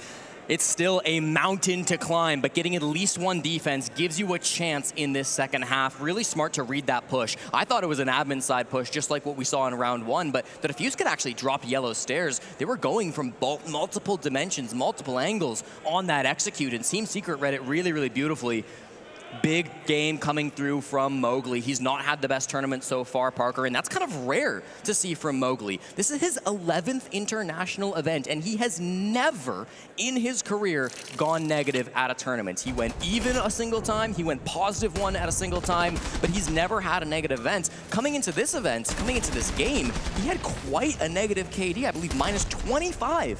So for him to start to have big moments, this is where he really needs to have them if he wants to keep that stat record alive. It is quite bizarre. Mowgli, a very, very talented player, and through these 2 maps, you don't see Mowgli doing as poorly, largely because of how well he did on Border. He is technically the highest rated player on his team at the moment, and he is a +3 through these 2 games. But you're right, his rating is in the basement. He is the lowest rated player on either of these teams coming into this matchup. Very abnormal on his role, very abnormal when it comes to his potential. There were lots of times when he used to be on that old Wolves roster, Jesse, where he would be the lone bright spot. Yep. Where if Mowgli didn't show up, the whole team would collapse, or Mowgli could win it with a 3K or a 4K. That Mowgli showed up on Border. But everybody showed up on Border for Secret. Those were great numbers across the board for the European team. The struggle has been very real for Secret on this map. As you can see, not a single player at this point in time is positive in their KD. I mean, when you're down 1 to 5, that's to be expected. But It's not abnormal, Jesse, to see, say, you know, you're down 1-5, but one guy's still picking up 2-3 kills in desperation. Yeah. No, these have been very lopsided rounds for M80, and all the numbers on the side of Secret look bad. And to start the second half, M80 willing to do something that Secret were not. It's the split site to start off these defenses. Archives and Tellers being the bomb site choice for M80. You go against a team like Secret, who aren't very experienced on this map, and throwing them a curveball like this could just be the best move that they could make. Gunner on the Solus finds a couple of players sitting up on the roof. Probably won't be able to immediately capitalize on that, but that's good information to feed the rest of his teammates. They got Kino as well on this pulse, so loads of information that M80 can play with. Clearing the way. Based on the starting sides and the expertise on this map, the expectation is that the defenders will do better. Kino had an opportunity, and he does an awful lot of damage to Savage, but not clearly enough. Diffuser, the only one able to muster up some energy, and Savage on a single point of HP almost gets 3, but 2 will do for now. Diffuser feeling himself. The ascent for Secret up yellow stairs. In very hot pursuit of these M80 defenders, trying to clamp down on them before they can get away, but they managed to scamper off, and M80 lives another day. I have no clue how Diffuser is alive. They had him dead to rights, both yellow and top spiral, but he sneaks by somehow. Important that he doesn't overheat. Give the man advantage back over to Secret. Now he can play with Hot and Cold and Gavin closer towards the site. They're all currently in the bomb site or inside of Tellers. Lots of time for Team Secret. I do like their position still. Lots of hard breach that they probably won't need, but they can use these drones, use that last logic bomb as well to find these players, and then decide, are we going to plant inside of Tellers, or do we want to pressure the basement by opening one of these hatches? Pretty respectable weaponry on the side of both of these teams, so killing will not be a problem. The strategic element now will be the greater issue. You see Joom taking his time with just a little bit below a minute to go, opening up a way into that A-bomb site on the main floor. If you're gonna do that, your concern will be what's down below. There is a nitro cell in pocket for M80. If that's not something calculated by Team Secret, it could blow this round wide open. Just the bulletproof though for Intel. They lost their pulse and their Solus, so they might not know where this plant's going down. Logic bombs will go off. That will stop these defenders for the time being. Joom will take matters into his own hands, pushing the bottom floor, trying to buy time for Noah. There goes the nitro cell, but Hot and Cold dies before it can go in. Joom might have just saved this round, but a flank from Diffuser, good enough for one. He's got all the kills for M80. 2 remain. Gavin gets shredded. Diffuser will need to clutch out in a 1v2. This would move them to map point. Flashbangs go up the stairs now as Diffuser is shaken off of his position. He'll have to ascend the stairs and take a direct gunfight up top, making noise as he runs in. But Noah's just too good. Gets Diffuser down, gets upstairs, and then gets Diffuser the player in the process. Team Secret showing that they might know this map a little bit more than we gave them credit for. The gap closing ever so slowly between these teams. Yeah, it's a great effort to string 2 in a row here on Consulate on both sides, and they really do a great job with that plant. Again, I was worried about the bulletproof camera. It seemed like there was information for M8 to deny that, and we saw the nitro cell get tossed out, but at the last moment, Hot and Cold dies, and you gotta kind of wonder, is it worth risking the entire round just on that? The flank from Diffuser was quite late. He didn't really get into the fight until after the defuse kit was already planted. Gunner wasn't really an impact player in that round. It felt like he was just missing until he died in the post plant. So you really gambled it all on that one nitro cell from Hot and Cold. Yeah, really didn't want to have to rely on that, but they still made that decision in the end. Secret were a good team for countering it. Joom does not get that kill. That nitro cell kills both of them. It does. M80 takes their 6th round, and this looks even worse for Team Secret than what we have right now. The read from Joom to walk in, flash those stairs, keep M80 guessing as to where that defuse kit is going to go down. As you pointed out, no pulse, no Solus. So if the defuse kit is going to be planted, conventional wisdom suggests it will be on that main floor. But suddenly, Joom's assault on the bottom floor, the flashbangs, that's prepped M80 for a potential quick push into server. If Joom goes down, gets a pick, and they control that portion of server and the stairs, you've got your ability to plant wherever you want.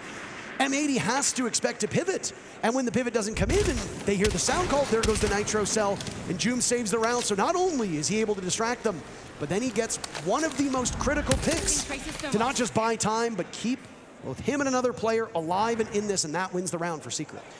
Well, M80 played a lot of basement defenses the last time they played this map up against FaZe Clan, and they're running a very similar lineup. The only thing that they haven't really shown before is this Solus that Gunnar is now running. A lot of these other operators will be known and expected by Team Secret, so how are they going to use them differently to catch the Europeans off guard? So far, it's been very anchor-focused, with the sole exception of Gavin and Gunnar, who are running around top floor. Fuse is actually up there as well, so it is quite a bit of a heavy roam there on the top floor now. Hot and Cold and Kino are left with the difficult job of locking down the site for anything that might come in fast, but they've got the right tools for it, Parker. You've got the electricity to keep the wall closed, you've got the two-brow in case they do start to open things up, and now Diffuser is taken position up inside a piano and will have great verticality if they want to go for a quick plant.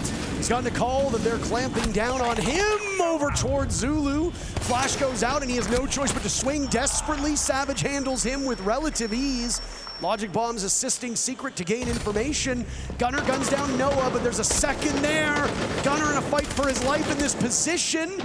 Quite the standoff, quite the duel. Kino elsewhere has punished Savage. Kino drops. Secret trading out very effectively. They get Gunnar as well. This is why you can never count out this Secret squad. Look at that gunplay. Hot and Cold, the lone anchor. He was down on the bomb site to start off this round, and now he has the task of retaking the main floor, because if he sits in the security of that bottom floor bomb site, it's relatively easy to flush him out. That was the idea. Hold on a second. Houghton will punish with DMR in hand. The Deimos and Mowgli now with death marks. This can make the job for Houghton so much more challenging. Don't get too focused on Mowgli. You've got Joom to account for. The Deimos rushing up. We know how hard that DMR hits, but there's just too many for him to account for. A target-rich environment for Houghton, but he doesn't find either, and it's another round for Secret. Yeah, a big round from Joom, finally getting back into the series. Feels like we haven't talked about him in a hot minute because he went a little quiet towards the end of Border, and now finally showing a bit of life here on Consulate. Look at an M80 tack. There, Matt. Force them to execute because they don't know how to play. The only thing they do fucking know how to do is to fucking clear us. I'm gonna kill this guy, Yellow. But the one thing I think we also can lean into is more information. More information, because they're very fucking straightforward, right? They're not doing they're not everywhere. A pulse, for example, in servers and on any bomb site really would be probably very strong against them.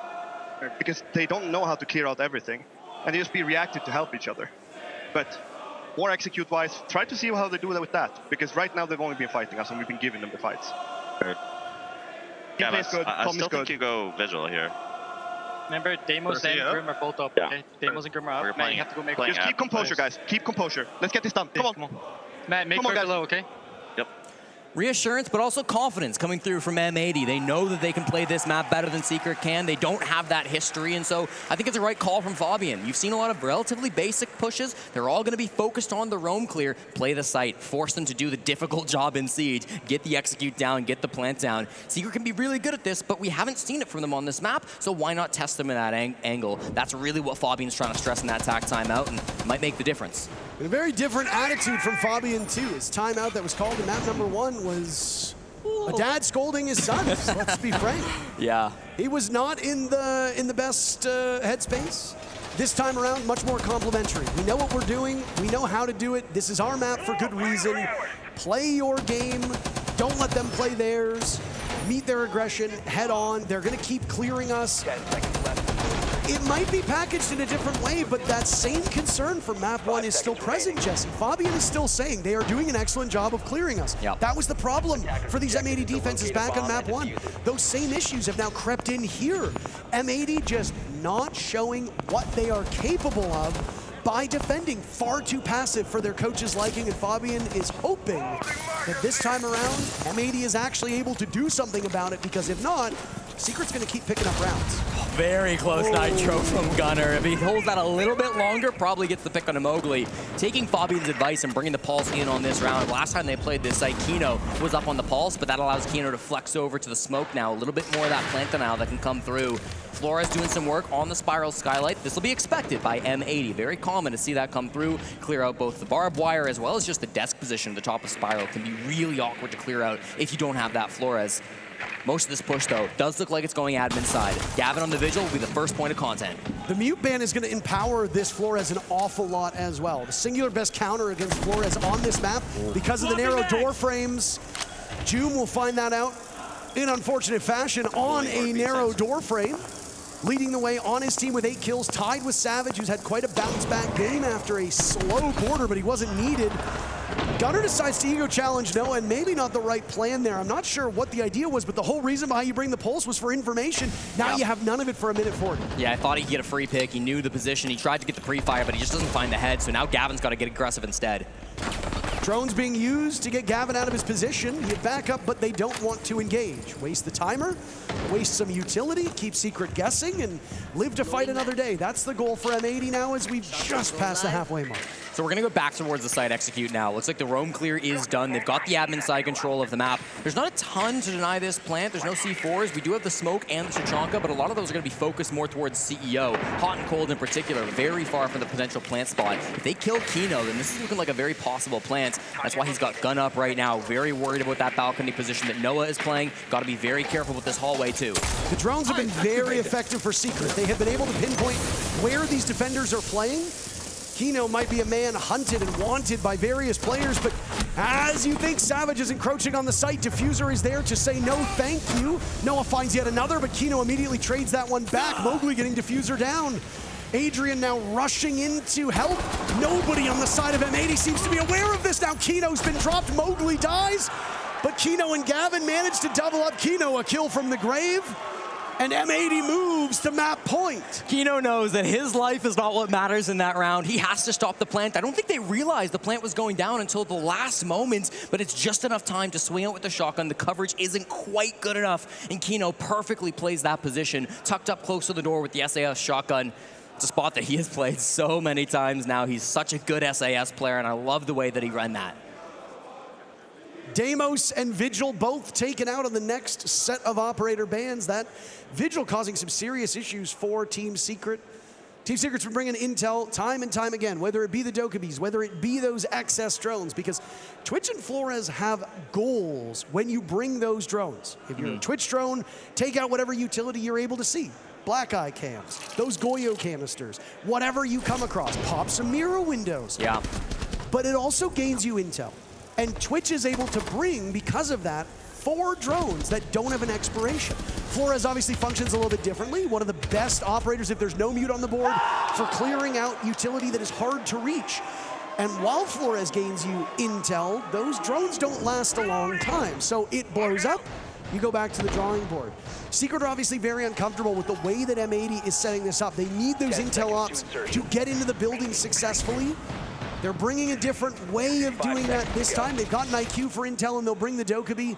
But this looks like a much more shield-forward execute from Secret that will revolve around a quick clear, an early pick, and then pressuring M80 into uncomfortable positions after that. Yeah, Savage, of course, playing on that blitz. Going to be the tip of the spear when they go for this execute. My eyes are on Mowgli as well, though, Parker. They banned out his Deimos. He was the guy that was playing this operator through most of the third quarter. Now he's got to find some other way to get the job done. It's going to be the IQ, one of the best guns in the game with the Commando. Really effective gadget to spot out some of these Valkyrie cameras being brought by Hot and Cold, the pulse scanner from Kino. It's actually an excellent operator lineup to be bringing that IQ against. So really looking to see what Mowgli can do in this round. He could have a massive impact if he spots the right utility with his pistol. Typically you want to keep the pulse alive past the minute and 30 seconds. So a minute and 30 second mark. So let's see if M80 is able to muster that. Gunnar maybe just thinking that he had an opening onto Noah the last round, but amazingly M80 was still able to persevere even with their info severely hampered. First logic bomb gets popped off, but they're stalled momentarily by the Lucy Banshee. These top floor players are very scared about what this shield could bring to them, so they've got to be very careful. Bait him into a crossfire before fighting. And Mowgli takes down Diffuser. That's the Melusi whose gadgets were so effective. Jube is swept in now. Houghton was not prepared for that. Savage in a great spot up top. Gavin on the board, so M80 will fire back, but still the lead right now for the Europeans as they cling to life here in map number 2. Yeah, now you start wondering, are M80 going to be forced to get aggressive? They have still site control and just above the bomb site, but they don't have the numbers. That's why we see guys like Gunnar starting to make a bit of a move. Gavin as well, starting to creep around, praying they can get a freebie. Any flank you have will now be hampered by that logic bomb going off. Mowgli shredding through Gavin. Gunnar was in a similar spot.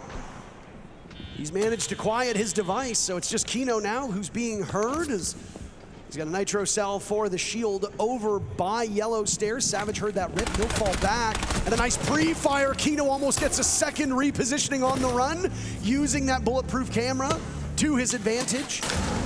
Secret outnumbering M80, but Right now, it's the offsite play. Gunnar takes another one down. Savage keeping himself alive at this point in time. Gunnar on 1 point of HP. Out he comes now as Kino is out-handled by that secondary pistol. Gunnar with Nitro Cell will go off. It takes Adrian down, and it's Savage and Gunnar in a 1v1 with 30 seconds to go. M80 have an opportunity to propel themselves to map number 3. Cafe now, Cafe later. That's the hope for M80. Savage falls off of his position. That mirror of Gunnar making an awful lot of noise. It'll be a dance now around this bomb site.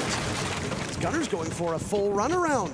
Savage is in pursuit, wasting time. Gunnar will continue to get away. I don't think Savage is getting to him in time. Run! Continue to move, Gunnar. Run as fast as you can. Savage will come up empty-handed, and Gunnar pushes us to map 3. Never in all my years have I seen such an end to a map, Jesse. Sprinter of the year. He's been getting his laps in at the track, and he makes it happen here on Consulate. Such a smart play from the Manchester Major MVP. Gunnar running around the map, dodging the spot. Perfectly played up against Savage in the 1v1. Both of these teams dominantly winning their own map. We've got a best of 1 to see which team moves on and who goes home up next.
for you. Do you hear that? That's my parents. So, what was that? What we just saw? They said he's chasing for kill, and I ran for my life. Like, I'm not fighting a blitz, bro. I'm not fighting a blitz. I just ran. I was juking him. I had him on skates. Yeah, you're right. He just kept running and running and running. Jack, we're saying M80 can bring it back, but it's going to be tough. It has to do with their attacks, and yet, here it is. Yeah, what do we know about the game? Mr. Alfama, because we thought Secret were going to show us something. They'd been hiding it. And I will say, M80, clean attacks. I think it all comes from this hot and cold 1 versus 2 clutch. It was a really clunky 2v2 clutch, actually, or 2v2 play that actually took over a minute. But in the end, he finally got there. He got that kill, got the 1 versus 1 ultimately in the end with Mowgli with the drop shot. It's a man to my own heart, doing a little drop shot there. And I will say, I thought M80 were able to kick on the attacks from that clutch. I still can't believe that he team killed his teammates there. I don't know if you saw it. He actually injured his teammate, then goes for the hipfire, and luckily gets it. And that, I think, is the mental crusher to get them started. After that, it was just pace upon pace upon pace. I want to check round 2. Take a look at the time right now, and take a look at how many gunfights happened in the first 30 seconds of the match. Absolute madness. Both Secret and M80 were trying to control the pace by going extremely aggressive. Now this is on round 2. But if you look at round 7, exactly at the same spot, and the roles are reversed. M80 this time in defense, same pacing. Everyone is going extremely aggressive here, Jack. But one big difference maker. When we needed one fragger to step up, who did we see stepped up? Gunner. Gunner was there from start to finish. And I think the finish especially was special. Some say he's running to this day. Run, Gunner, run! Let's take a look at the clip one more time. You heard it from the man. They're calling he's chasing for kills. Get away from there. Well, you call him a fragger. He's called himself Gunner, but really he should be called Runner because he was out of there. What was he doing? Incredible game intelligence. And like you said, I'm on skates. There's no way I'm fighting a blitz. Absolutely intelligent play. Team must have been... I wonder how his heart was going during that. Look at that. He almost tripled his EPS and his KD from map 1 to map 2. Look at this guy, the gunner that we needed, the fragger that M80 needed, and that's how they're back into place going into the 3rd map. There's a lot on the line here between these 2 squads, and pretty much on equal footing now that we finished this 2nd map. However, Cafe Dostoevsky awaits. Our teams are getting set. Let's take a break. We'll get back to it in a minute.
Welcome back, ladies and gentlemen, to the BMW Arena here, the park in Munich, and we are set for a rematch on map number 3, Café Dostoevsky, between M80 and Team Secret. But what can change compared to the Swiss bracket? Well, the last time that they played, it was an extremely defender-sided Café. Actually, we've seen 2 maps so far inside of this best of 3 that have been reasonably attacker-sided, and actually, these teams have been good for attack across the whole tournament.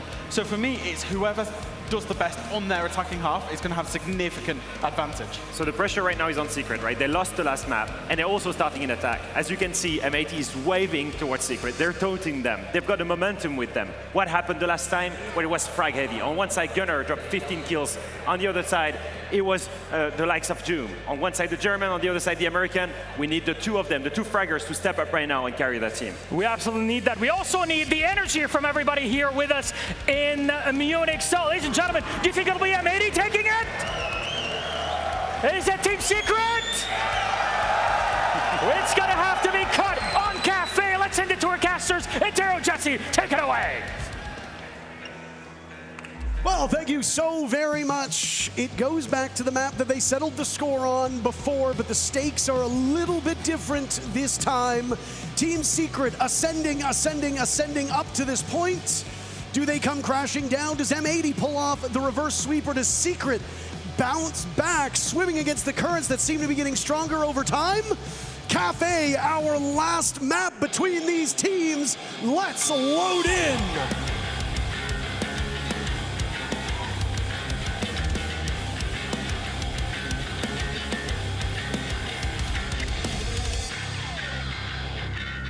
Café Dostoevsky, known for 3 things: delicious pastries, fantastic coffee, and the grave site for one of these 2 teams. We just don't know who it's going to be yet, Parker. Operator bans rolling on through, and Azami, the most commonly banned operator, so good up on that top floor to see get removed. So Secret say we're going to have none of that. Monty getting removed as well for this first phase, and we line it up with a Capitao and a Castle ban. We've seen a lot of Azami Castle bans. 40% of all halves have actually started with those 2 operators getting banned out here in Munich. Makes it really easy to play from those window positions, outside on the rappel on Café, getting some of those angles from inside the map when sometimes you're going to be a little bit less exposed to defenders. Yeah, I mean, I suspect that we're going to see very little Azami over the course of this map. It will echo what we saw in map number 1. So just as we started with no Azami on border, I suspect this operator will be out of action here on Café. We know for the first 6 rounds that will be the case. Whether M80 takes the op out or not, we will wait to see. One thing that we will be keeping an eye on is the adaptations these teams have made in comparison to their previous matchup. The last time these teams did battle in a best of 3, it was just a couple days ago. M80 won that, and that's what allowed them to exit the group stages, the Swiss stage, undefeated. Usually in the rematches, the team that lost the first time tends to have a much better chance of winning the second. Secret and their fans will cling to that, because the Secret we saw in map number 2, despite their assurances that they'd practiced and prepped this map, that Secret that we've seen all event was not there in map 2. And it was a great point by Fresh on the desk. The last time they played this map, it was very defender-sided. You might think that gives the early advantage to M80, but both teams have done a great job at attacking through the first 2 maps. So it really is anyone's game as we start off on Café for M80. They're currently on a 4-game win streak on this map, the last one being that 8-6 victory over Secret that we saw during the Swiss stage. So lots on the line to try to keep this alive. I think M80 on paper would be favorites, but the pressure gets a whole new dimension. It is a little funny to look at the way that both the border and Consulate maps shook out, because the defenders were so passive on 2 maps where you really don't need to be. Immediately, M80 is a lot more aggressive. Joom takes 1 down before he's traded by Gunnar. Kino dies. You've lost your smoke with 2 minutes to go. All right, you got Joom down, and that's the Dokkaebi, who is a huge hindrance for the defenders, but no smoke is not ideal when defending this upstairs bomb site. Important to see Gunnar still willing to get active and take some gunfights. He didn't need to in the final round of Consulate, running around the map to win it out for his team, but still very confident in his mechanical ability. Goes in, gets that trade against Joom. Critical to keep these numbers even. Top floor is the bomb site, so there's not much more space that Secret need to take. With a lot of their players here over on the cocktail side, they can provide a lot of back pressure during this push. I don't know if they've drone Diffuser out of this position, but his patience right now, Zen-like, as the Blackbeard of Savage just within reach, and he did a bunch of damage to Hot and Cold from that angle. Hot and Cold will lick his wounds now as we at the halfway point of this very, very pivotal first round. Gunnar is below the site. Don't forget about him on that Solus. Could be a massive factor late into this round if they don't clear him out. He could go for a run out too, Parker. Looking for a Claymore first. It's clear. And he's going to try to get the Blackbeard on Repel, and he does. Savage is cut down, and he'll have to do some calling from the afterlife. Hot and Cold claiming Adrian with the Nitro Cell. Hotton finds another with the gun in hand. Savage had an opportunity to punish Hotton earlier, and all he did was make him even angrier. It's like thwacking a hornet's nest with the stick, but not actually getting it off of the tree. All you've managed to do is make them far, far more annoyed at you. So now Noah will have to pick up the pieces here. And it'll be a triple swing from the side of M80 now. 3 of these defenders all sitting and waiting. Make that 4. Yeah. Everybody hunting for the final kill. Hot and Cold will find 3 that round. All inside of that back bar. They knew he was there the whole time. Savage's failure to collect him earlier ends up dooming the round for Secret. Yeah, confident end round coming out there. They don't overswing. They make sure they set up the crossfire in 4 ways. Hey, that's better than 2, better than 3. Really good job from Hot and Cold in the site, but it's really enabled by Gunnar down there on that roam. Trades out his roam partner on the white stairs, goes for the run out. If he kills that Blackbeard, I mean, that's a huge pick. The fact that he didn't miss those shots, the fact that they didn't get a shield into the bomb site really did take away all the teeth from that push. Team Secret hoping to get something a little bit better than that going forward for the rest of this half, but it's a really nice aggressive defense from M80. Not something that we saw from them back on map 1. Yeah, I mean, they were far more forward at the onset of that defense, but of course Cafe allows you to play a bunker setup on that top floor. All 4 bomb sites on this map will likely emerge. We say likely because Cafe is one of the few maps where there is a comfort level on the top floor, on the 2 middle floor sites, and then in that first floor, or as a lot of Europeans call it, the basement, in kitchen. No longer bakery. I always trip myself up with that one. Kitchen service and kitchen cooking. Run out from Gunnar to start this round. Excited for more after it worked so well in the previous. He's waiting for the sound of the Repel. And my, Gavin gets picked apart by Joom, who's miles away from this map. Joom is still in a very strong spot here, and if somebody decides to ego challenge him on the side of M80, it will be to their doom. I think they're pulling off from the aggressive plays for now, Parker. Understanding that they lost one, they can't afford to lose another. And honestly, I really like their defensive setup. They've got a lot of information with this Valkyrie coming through from Hot and Cold. Gonna have some more of those Mozzie pests potentially as well if Gunnar's able to capture any of those drones. And of course, one of those bulletproofs inside the site. So they should have the information to stop an aggressive push when it comes forward. Team Secret, they look like they want to clear the top couple of floors. This is what you always see, right? You want to clear these top floors, get the roamers out of the way so that you don't lose to that verticality. Less so maybe on mining and dining, but it's still important. There's a sound call there, my goodness. Mowgli drops and gets surprised by Hot and Cold. The jump scare is now Diffuser's been dropped. Hotton to the rescue, but Noah secures too early. Now that information needs to be relayed to these remaining M80 defenders so that they can get their foot back on the accelerator. Team Secret had a rough first round, but they are in a much better position here on round 2 with a numbers advantage and still half of the round to go. And you're seeing the strong window play, right? This comes off the back of that Azami castle ban and allows them to fight these players from outside of the building. Makes it really tight for M80. They don't have a lot of good positions to play inside of the map. Now they're in a man disadvantage. They'll concede the top floor, allow Secret to waste their own time as they clear through this. Thankfully, Hot and Cold did get that one pick onto Mowgli, so they're not in a dire situation just yet. Almost lost that gunfight, but it's okay because he did eventually win it out as he was supposed to. Worry about that one player down below. Hot and Cold's going to play a Nitro Cell from inside of Kitchen. If this push comes really late from Team Secret, that could stop the plant and win the round. There's a defender inside a reading prone behind the table. I don't think he got droned down. No, it's Gunnar. I don't know if his position is known right now. Of all the players to rat in reading. They just got it on the second clutch drone, so now Joom knows he's there, and they can begin to hunt around this bomb site, Jesse, with still plenty of time to pull this off. I really like Secret's odds at the moment. Yeah, but they don't have anybody down below just yet, so they're going to have to worry about that eventually, or try to plant somewhere where the Valkyrie can't stop them with a Nitro Cell. Hot and Cold can play on the red stairs where he currently is positioned. Kino, another C4, and Gunnar 1-2. They've all got explosives. All of M80 is rotating right now. Kino is the only player who was positioned in a spot where we expected him to be. Gunnar now downstairs with Hot and Cold. Nitro Cell from Kino's already gone out. 20 seconds to go in a vault in. They think they have B-floor bomb site control. Nitro Cell in hand, Kino has died. Gunnar looking for the lineup. This is the only thing he'll be able to pull off, and he misses the throw.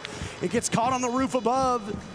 They know he's down on the main floor. They know he has to come up through the stairs. They've got 4 players there and a relatively swift end of the round as Secret looked so comfortable. Doing their best to try to win on that time. I mean, it reminds me of the Archives Tellers defense we saw from M80 back on Consulate, where they're really reliant on that Nitro Cell coming through and stopping the plant. Once again, Secret don't fall for that. They're aware there could be somebody down below. They know what the defensive lineup looks like, so they plant in the one spot where you really have to be precise to stop it with a Nitro Cell. It is very tough to chuck it through those bars, and so you can't just go right down below. He is technically on a hard floor, so difficult way to try to deny that plant. They put it all on that strat, and it doesn't really work out for them. Means we've got a competitive start to this game. Parker, 1-1. And I want to say that even with that Nitro Cell, there were still enough forces on the side of Secret within range of that defuse kit that all hope would not have been lost. That was the only real win condition for Gunnar, but I just don't see that materializing. Secret still have 3 players. 1 is in close position to him. When the diffuser goes down, that's when you scamper off. In the meantime, you stick around your diffuse planter because while you understand that somebody should be downstairs, there's no guarantee that Secret had that intel with great certainty. Cool drone in the prep phase, actually. Mowgli gets his drone really deep into sight, and he spots out Hot and Cold, who was trying to hide the fact that he was playing Valkyrie. It allowed Noah to confirm the IQ. He was already hovering it, but he locks it in now, no doubt about it. We'll have all that information to try to counter out this Valk. They've also, of course, got the Twitch coming through from Adrian as well, who can start to hunt for some of those Valkyrie cameras, spot him with Noah, zap him with the Twitch. It's a really powerful combo to deny this information away from the defense. IQ is going to get a ton of value here based on the defending lineup. IQ is more of a reactive operator. You're not bringing her. If you see smoke on the board, if you see a castle on the board, that sort of thing. If they're not bringing any real electronic gadgetry with them, it's a bit of a wasted op. Yes, the gun is obviously good. People do like the Commando a lot, and IQ does have frag grenades back.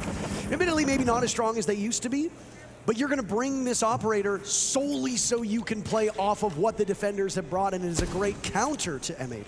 Well, there's no roam game at all from M80, so it should be a relatively quiet first 2 minutes of this round. Let's just talk a bit about the utility. The Valkyrie cams should get spotted out. These shouldn't result in any aggressive plays. Hot and Cold is toying with them on white stairs, but again, if they're smart on Secret, this should be something they're aware of. These Kaid claws maybe are more of an issue. On the hatch and also on the single wall could be big. Noah was armed and ready for that one, and he wasn't alone. Houghton's been the main offense on this team. He's got 4 kills. The rest of his team just has 2. Kino, Diffuser, and Gavin are still scoreless at this point in time. And yet it's still a 1-1 game. A little surprised Hot and Cold wanted to go for that. They very much had info on him. It was a great drone to come through, but in the end, sometimes you got to take gambles like that, especially when they already know your Valk cams are up and away. Might have been a concern that he would be pushed from delivery down below. If that's the case and he thinks he's going to get pinched, you've got to swing your way out of that spot. That might have been the call for M80. Always possible, but now your move looks towards the bottom floor, right? You've got to start clearing out these Kaid claws. They haven't found either of them just yet. One of them's going to be in coat check. That's how they've electrified that one single panel. It makes a really strong angle if you can open it up, get the vert right behind it too. So that staying close is going to allow a little bit safer rotations for the player inside of coat check. Team Secret more focused on this white stairs though. They know Kino is going to be inside of VIP, and playing on that 2-brow, it's going to be really tough to get him out of there. Another standoff now on brown stairs as Gavin assesses somebody is nearby, but does not want to overstay his welcome in this position. So back behind the bar, he will go. Mowgli will continue to just shoulder check this. I don't think he's aware of somebody over in VIP. No, he does. He does know him. Kino takes down Savage. Mowgli still in this position. Gunnar finds yet another. Everybody but Mowgli involved in action on the side of Secret. The gridlock's been held in place at this point in time. Secret at risk of bottoming out. Down goes Diffuser. Joom will follow. The advantage still there for M80, but Adrian and Mowgli coming together to leave Gunnar in a 1v2. The keep away from before will not be had. Mowgli collapses on him, and Secret will take the lead on Cafe. And another late round from Mowgli, where his positioning is just perfect, Parker. He's aware that the VIP player has caused such a problem, so he doesn't run in through the window and just fight Kino on the door that he's staring at. He goes deep into the white hall. He goes around through VIP, through the other doorway to get that frag, and then just collapses alongside Adrian towards the bomb site. They play that extremely well in the 2v1. They don't give him any opportunity. Slightly mistimed maybe, but still managed to get the trade out. Still really good stuff coming out from Secret.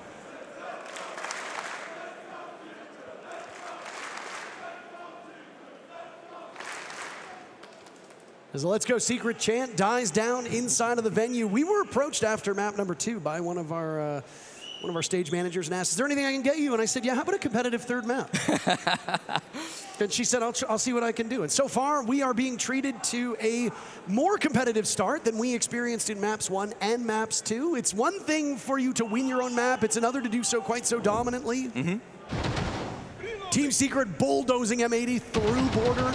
Consulate comes about. M80 completely annihilates Secret through that first half and got a little shaky there in the second half, but still managed to stick the landing. A little bit less dominant for M80, but just by a single round difference. And now here we are. When these teams did battle before, we saw 2 OTs. We have seen none so far. Our hope is that we get to see it here on Cafe. When you get into a best of 3, Jesse, and it's one of the last matches of the day, you want the crowd to be in it. I don't want to see a stop. No, absolutely. And this is why we play best of 3s in Siege, right? Map 1, maybe M80 weren't so hot yet. They were a little cold coming into the game. Map 2, Secret, well, I haven't played that map in months, so didn't exactly have the best time on Consulate, but map 3 is the even playing ground. This is where both teams can show their best. And we'll get to see that duel play out throughout this matchup. Reading Room will be our next bomb site, and so it's a full 4-site rotation from M80. You already touched on the fact that we'd likely see every bomb site played, and it did not take long to get there. Changing map. 6 teams still remain here at the Munich Major. We'll go down to 5. We are in the lower bracket, so Secret or M80 will go home. Both teams that have been shown the door today from Brazil. Started off with Secret beating former world champs, not defending world champs, but former world champs, the defending reload champs in Furia. Team Secret now playing their second best of 3 today, and while there might have been some questions in map 2 about exhaustion, Secret still look like they're on point here. Ninjas in Pajamas were sent packing by Wildcard, who will be in action later today. Our final matchup will come on after this game is done. G2, the European team, going up against Wildcard, and then we'll have our final 4 for tomorrow. Pressure applied to Gunnar inside the bathroom. He's the most forward defender right now for M80, and he's got to stay alive as long as he possibly can. A lot of the fire being thrown around him. The Goyos have been popped, but they haven't been able to root him out of this position. He's fully reinforced inside a bathroom, by the way, so his only way out is through the hallway. He's got Diffuser and Gavin up top to try to support him. Diffuser and Cocktail and Gavin not far away, just in the back bar. Much more hesitation here on the side of Secret. Not really as quick to get in towards these bomb sites as we saw in the first 3 rounds. The stack up right now will claim Savage his life. Diffuser not just with 1, but 2. Gavin dies at the hands of Mowgli. Oh my goodness, look at this patience from Gunnar. He allows Mowgli to get away, finds Noah in the process. Diffuser down, but not out. Mowgli will secure, but Gunnar is there. The Phantom Illusion on the side of M80, and now it's Joom, a player talked about, hyped up so extensively throughout this major, and for good reason. Joom has been one of the best players in the world this year of all regions. But a 1v3 up against a team like M80 might just be too much for him to handle, especially with only 40 seconds left. Yeah, he's had some big moments in the past, but here in his home country, he wants to get even more. 1v3, he can't really plant, he's got to go for kills. It was very kind of M80 to just completely give these bomb sites away, but there's one inside of Laundry. Hot and Cold will spring out, take him down, and we say goodbye to the final player on Secret. 2-2 the scoreline. And how about that roam game from Gunnar and Diffuser up on the top floor, 2 kills apiece. The 2 youngest members here on M80, but extremely experienced former major champions alongside one another, and I thought they played that perfectly. Diffuser inside Cocktail, he's taking the brunt of that action. He's watching them drop the skylight, taking those initial fights, and then after he gets downed, it's Gunnar who takes advantage of that, flanking through the White Hall top floor, tries to get some better angles up against his opponents, and does just that. Perfectly played from those 2 aggressive players on M80, and that's what you need from this team, right? You need the aggro players to be forward. I saw that sign trying to encourage Fabian, but you have one small little correction. I believe he prefers the term God Emperor. Not just Emperor, that's not good enough for him. No. God Emperor is what he prefers the most. And when you win 3 hammers, you can make demands like that. Yeah, at the point, what can't you get? Exactly. You get whatever you want in Siege. What I'm sure he would like right now is M80 to be one of the final 4 teams qualified for tomorrow. I referenced that G2 versus Wildcard game. That will be our final matchup here in Munich on Friday. The winner of that game goes up against this winner. Yes. The loser of the G2 wildcard matchup goes home. It was a stunning result against Ninjas in Pajamas, a team that has sent all of the NA teams home up to this point. Nip could have sent a third North American squad onto a plane back to familiar soil, but wildcard avenging the region. It's the second event in a row that wildcard will get to a point where they could make top fours. They had a sensational run and reload.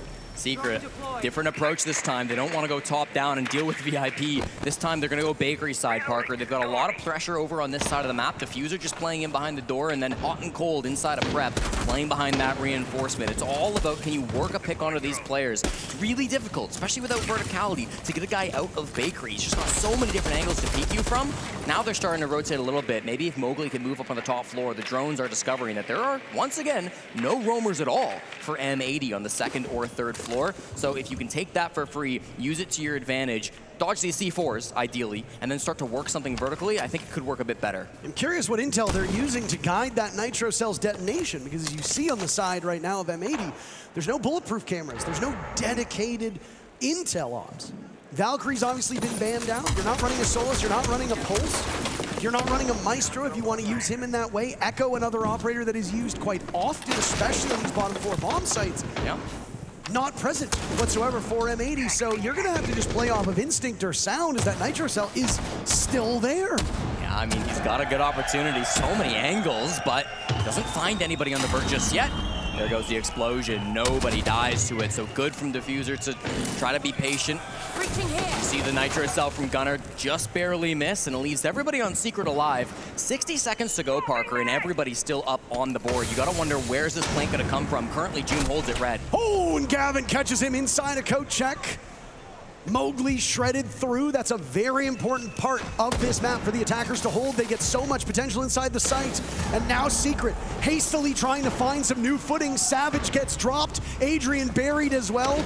All of the shovels on the side of M80 firmly in their hands. Noah will wait out the fire as Kino is on the other side of it. Very easy for the Brazilian player on M80 to capitalize. But they're gonna let Noah linger for now.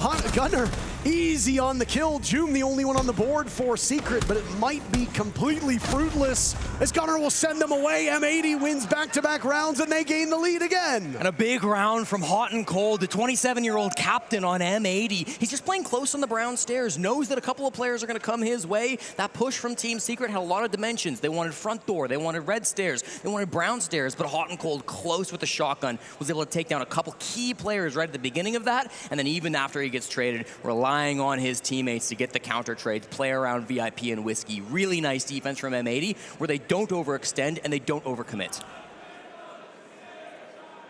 Best Secret can do is tie things up with a third round here and send us into the second half with both of these teams on the same footing. No timeout has been taken just yet. That's in very stark contrast to the first two maps that we saw. If you're not taking a timeout in the first half, it stands to reason that you are comfortable with where your team is at. If you're Team Secret and you suspect that the defenders have an advantage, a 4-2 scoreline favoring M80 as they defended first is par for the course. The troubling sign for Team Secret would then be on the side swap. If Secret struggle to defend, that's when Twister pulls out that timeout. Attackers are heading out. Let's not get ahead of ourselves though. Reloading. Secret still within 3 minutes of tying things up. If we see a 3-3 first half, Jesse, I think the likelihood here, oh my, is that we go to extra innings, but M80 have immediately knocked Secret off stride. Adrian rushing to the building. He's gone down in the first 15 seconds. And M80 with the opening pick very, very early. Yeah, and that's really tough because Secret want to go in with a Ying execute. It's the first time we've seen this operator brought on Cafe, and it's something that Secret want to go in probably 5v5. Won't have that opportunity now as one of their players already goes down. Rough start to the map for Adrian, the Polish player on this team who is MVP back at EWC, one of the most talented players that we have here in EML and in an international stage too. It's going to be up to this team to get the plan B now. Go through this top floor and see what you can find. Adrian was coming equipped with both claymores and frag grenades, so 2 valuable explosives no more available for Secret. They will have to rely entirely on the 2 in pocket for Mowgli. Mowgli seems to be very eager for a confrontation here. He might die with those nades in pocket. Explosive potential is not necessary when you look at this lineup from M80, but it would certainly help, especially if you're trying to clear out some of those Banshees on the way to the site. Good information. The verticality, oh, it's not quite there fast enough. They just missed an opportunity to equalize the man count. M80 have conceded all of top floor. Very odd for this bomb site, but they've done it because they've got such strong reinforcements. This red wall, or the white wall, fully electrified off by Kino and the hatch as well over towards Train. Nitro Cell will go. Hard to tell if it did a little bit of damage to Savage in this position as he stares down there into Laundry. He's got the Candelas primed and ready, but Savage has already used almost all of them, and with shotgun in hand, he's looking for an opening. Why not do it without the Candela at your disposal? Down goes Gunner. Now Reading is being held by Secret as they take a numbers advantage themselves. Diffuser and Gavin prone on the ground inside of A. Reading control is great, Jesse, but that's not where the bomb site is. Mowgli finds yet another on the hot and cold. Down goes Diffuser. Gavin dies as well. Secret with a clean sweep through the bomb site. Neither team able to shake one another. 3-3 the scoreline moving into the second half. And exactly what we wanted to see between these two teams on map number 3, and great Ying play. They save it for their final execute. They don't bring it once through the first 5 rounds, but Savage says, I know exactly what will tilt the scales back in our favor. Brings out that Ying, uses it perfectly, despite the fact that they lost the opening gunfight to a spawn peak. They used a lot of those Candelas early to ill effect, but still the shotgun is powerful, their positioning is powerful, and that last Candela to clean up the anchors was perfectly timed. There's no telling who's coming out on top of this game, Parker. I mean, you gave them praise for how entrenched they were in that dining bomb site, but it turns out it was a tomb. It wasn't a place for them to make anything serious work. They just got buried inside of it. Once you got control of white stairs and you could move onto that second floor, you knew there was nobody inside of Laundry. You'd assess there was nobody in Reading. Just do some basic math at this point. Somebody might be playing Pillars. Somebody is almost certainly going to be over on Train side. There's going to be at least one player inside of Dining, maybe one in Mining, and then the 5th player would be down below. But as Secret started to figure out where these players were, they knew that M80 was boxed in.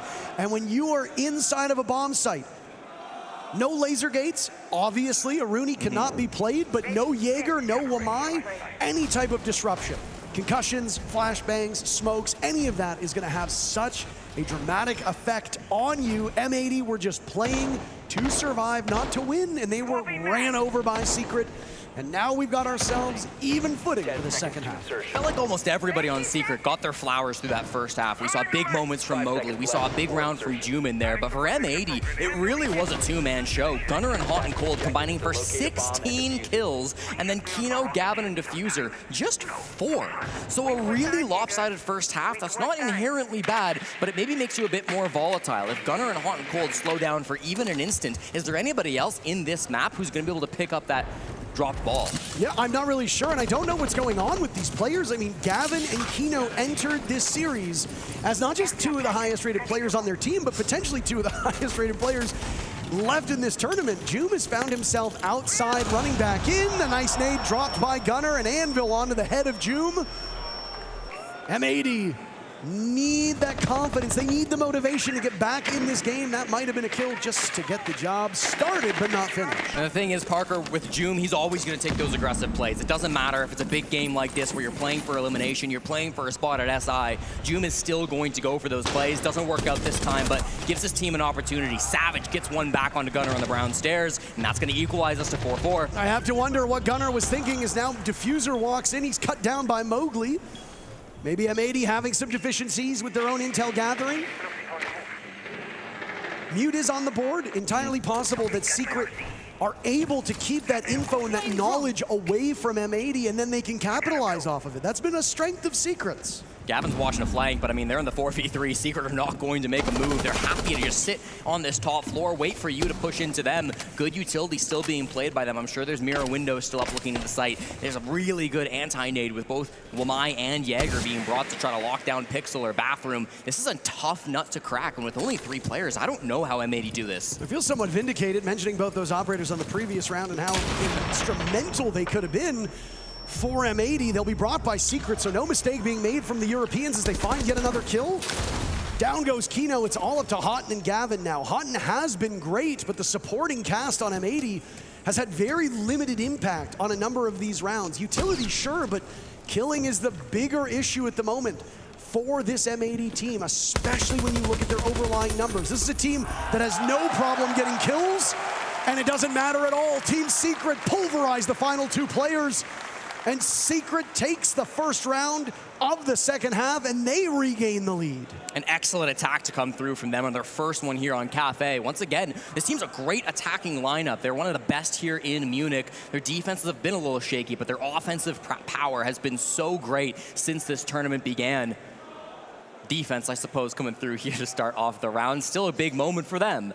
Maybe shows the tides changing a little bit as they can find these big value moments on both sides. Thought it was great play from Noah inside the Bathroom that round to have some really big impact, stop them in the mid round from dropping in, getting aggressive onto him and shutting down that part of the map. Timeout being withheld by Fabian. You saw the frustration and anger on his face as he maybe lightly reprimanded the players in between the rounds, but he's yet to call the official timeout. I think he trusts the process on his team and hopes that M80 can put a better foot forward in this round. I mean, they got Joom early. M80 had the lead. 5 seconds to insertion. Yet it was the mid-round that there was where ultimately the undoing occurred. So Team Secret have these weapons. It goes back to what we touched upon in the previous round. Usually if you're M80 and you lose Houghton or you lose Gunner or even you lose Diffuser early, you've got Kino, you've got Houghton, you've got Gavin there as insurance. Same goes for Team Secret. Joom dies early, that's fine because Noah and Mowgli are having excellent games right now and they're playing more aggressive, less sheltered role. M80's been really struggling to find that supporting cast, get on the scoreboard, and that is a big problem that will only continue to snowball as we go deeper into Cafe. And Noah's brought much the same problem that he had last time, playing on that Mira just inside a Bathroom. Is going to be a problem that they have to find a solution for on the side of M80, at least for these next couple of rounds before they get the opportunity to ban it out. Such a power positioning. Sure, they've got the Capitao, maybe you can smoke that off. You've got a lot of nades as well, 6 of them brought by these 5 players, so you can try to force him out of that position, get him to move, but it's always going to be a use of your resources, quite a bit of time investment as well. This is a very quick move by M80, well orchestrated across the board to try and narrow down these defenders, one of whom Adrian has already found some serious damage. That was not a fight Kino should have lost. Secret doubling up on kills, and now a run out, but Mowgli pinned down by Diffuser. Gunner almost losing his life in the process. Hot and cold with case in hand and still some utility there on the Capitao. I don't love this for M80. Jesse, Team Secret look like they've figured out these attacks. I fear that M80 might need to burn their timeout at the end of this round. Well, they still don't have top floor control. Don't forget, Adrian gets caught rotating back down, but Noah is still up on top floor in a position where he can go for a big flank, and there he capitalizes. He's got another 2. It's long range, and that Vector is not the gun you necessarily want in that engagement. He'll try for a second time now as Diffuser toiling over on the floor down below. Diffuser's too smart, though. He punishes Noah from that position. Now Joom and Savage find themselves stacked up on the same spot on red stairs, caught on the wings by Hot and Cold. Joom was first to die in the previous round, now last alive this time. He's got 2 over on white stairs. He'll run into 1, seeing the gridlock. He's given his position away. And this is going to be a pixel fight, Jesse, as Joom backs away, allowing these attackers to take up space by the A-bomb site. Very important he plays this position smart, Parker. He cannot overextend. All he can really do is stop them from getting into position. He's lost the crossfire, firing through the wall. He's on limited HP, but he gets hot and cold. The coverage from Diffuser not good enough. A nade goes out to flush him out of this position. You gotta be kidding me! The home down heroics as Joom saves the day and Secret's lead grows by 1. And in true German fashion, not an ounce of emotion on that face. He's got a job to do. Well, you need to get EMPs to deal with the mirrors and play the Hibana. We talked about this before the match, guys. We need to clear them out slowly and sure. We're not clearing, we're just trying to gap them. And fuck me, guys, if we get the advantage, we have 5 versus 4. Let's not go chase frags. We talked about playing slow, so let's do that. Pick them apart. That's how you win. Use flashbangs, use EMPs, and get rid of these fucking mirror windows. Yep. Calm down, slow down. That's all I'm gonna ask of you. Because it's in our own hands now. You guys know how to play this game and you know how to attack this map. So slow down, take the tempo, take control of our own fate. Take control of the game. Let's get this fucking done. Get some energy up. Come on, boys. You're fucking dead our right now. decisions literally aren't making sense. Lock the fuck in and let's win this. My. We saw the scoreline just a little bit there on the screen. 19 kills between 2 players on the side of M80. The rest of the team at 6. And the same frustrations that Fabian has been saying in maps 1, map 2, and map 3 are now still present. You need to play your own game. You're letting Secret control the tempo. Stop that. And there's no doubt that Fabian's one of the best coaches in the world, but attack timeout feels a little bit minimized when there's an arena of fans cheering "Let's go Secret" around these players. They've got to lock in and just focus on the words of their coaches. Joom has given an incredible amount of life into the Team Secret on the stage and all of their fans. But there's still more work to be done. The scoreline is only 5-3. The job is far from finished. And if this one finishes the way that we saw it in Swiss, we've got plenty more of Cafe to see. This is one of the powers that a home crowd has. If you've noticed, every time M80 has called their timeout, the crowd has gotten as loud as humanly possible. Whether that's an intimidation factor or it's to drown out their opponents.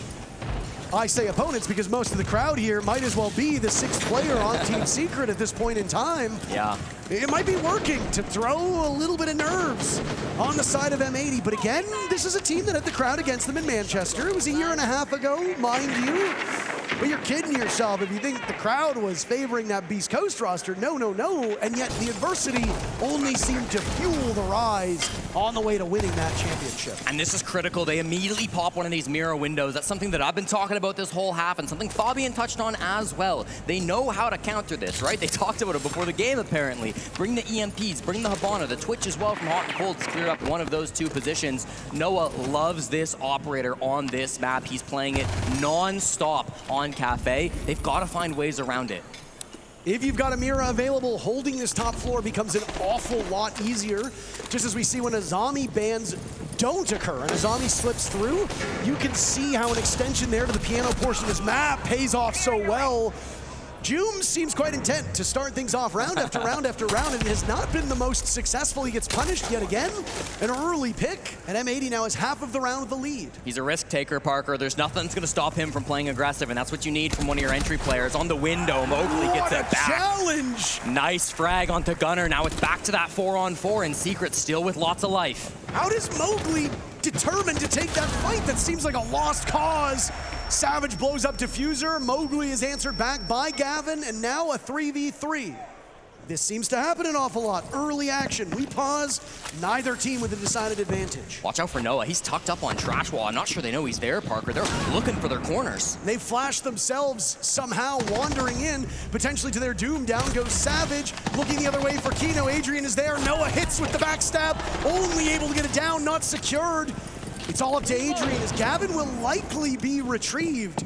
The job gets a little bit harder. They might bait him in.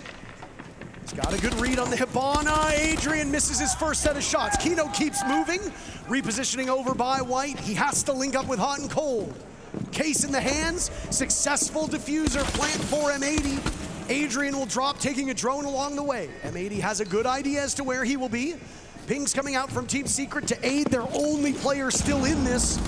Ring around the Rosie, yet again, potentially. Hot and Cold shuts him down. No match point for Secret. They'll have to dig a little bit deeper as right now, 1 round separates these two teams. Yeah, and you've got to give even more credit to Hot and Cold. He's played so well this whole map, but that round in particular, I love his decision making. He knows that everybody else in the server is top floor. It's going to be Adrian hunting down Kino, who's trying to pick up Gavin. All of these players are negotiating over towards the hallway, figuring out how can I pick up my player, how can I stay alive. Hot and Cold says, I don't care about any of this. I'm going to plant. I got one job. I'm holding F in the bomb site. And it plays off perfectly, right? Because it allows Kino to then just play around those hallways, play around his life, and make sure he stays up, wasting Adrian's time. And to that point, a less experienced team or a less coordinated team would not have Kino play that the way he did. He was under fire from Adrian. They got the secure, and Kino continued to do the job he needed to do. Escape on the Hibana, do not turn around to try to make that engagement work. If Kino had immediately pivoted and lost that 50-50, Houghton is not able to plant with the same confidence in the bomb site. Yeah. And even if he is, there's a high likelihood that Adrian is able to get there faster to cut you down to size. So Kino playing that one so well. And even though the contribution, Jesse, doesn't appear on the scoreboard, a big part of that round going into the win column for M80 rests on Kino's shoulders. Well, M80 played 4 bomb sites in their first 4 defenses, and Secret will do just the same. They go down to Kitchen for their final defense of this, final bomb site of this half, and Savage has decided he's gonna rat on this Clash. He's hidden it through the prep phase, so M80 will not be aware that this is coming their way, and if they'd known, they might not have brought Kino on this blitz. Clash is an excellent shield counter for the defenders because you slow down that aggression, you make them stop in their tracks, you allow your teammates to set up for a crossfire.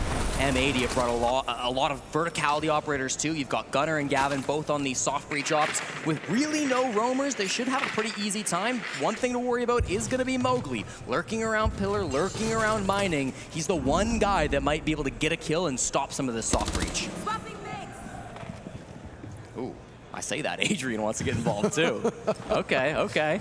As you gave praise to Joom in the previous round for how fearless he tends to be, there's a lot of fearlessness on the side of this Team Secret squad. Some might call it hubris, others might call it a calculated decision, but either way, if you can be aggressive, it's something that the defenders have not done an exemplary job of so far today. All 3 maps that we have seen, defenders have, for the most part, been favoring these anchor-style entrenched defenses where you allow the attackers more map control than maybe they deserve. Yeah. It's been tough for these defenders to wrestle with that. M80 very quick on this middle floor. Half of the round has gone by, tearing through, taking away the security of those defenders down below in the bomb site. Gavin does a great job dealing some damage onto Joom, playing the Maestro, deals about half HP, and kind of forces him to stick inside a bakery. That's 2 defenders now playing from that position, and they're going to have a tough time getting back into the bomb site if the vertical coverage is good on the side of M80. The plant here, of course, will come down from the hatch. It's going to be covered by those Sens walls, and the goal will be to get it just tucked inside a freezer. I say all that, they're actually angling towards bakery, so this is a bit of a twist. They are almost certainly setting up the idea that it's going to be a freezer drop, and they're answering it with utility right now. Secret seems to be aware of this, but you've got Noah in a powerful position. Oh my goodness, blowing his chances up. An unfortunate team kill. Mowgli's down for the count, and it's an advantage for M80. Things looked rough on the initial push, but they are very much back in this because of Secret's missteps. No, that's not the Nitro you needed. Now it's just Adrian and Savage, the 2 support flexes here on Secret to lock down the site. M80 taking their time, droning these positions. Their push is going to come in full force. And the last 2 players on Secret still stacked up in the bottom of this bomb site. Adrian losing his vision, swinging away through that wall, but not able to hit anything. Gunnar's now dropped. They know that the Clash is pushing up. Savage is given an early grave, and shortly thereafter, Adrian will join him in the afterlife. M80 have dug deep, tied this up. We'll need all 12 rounds in regulation, but I suspect, Jesse, we might need a couple more after. Fabian's stack timeout has eliminated the lead, and we'll get one from Twister too.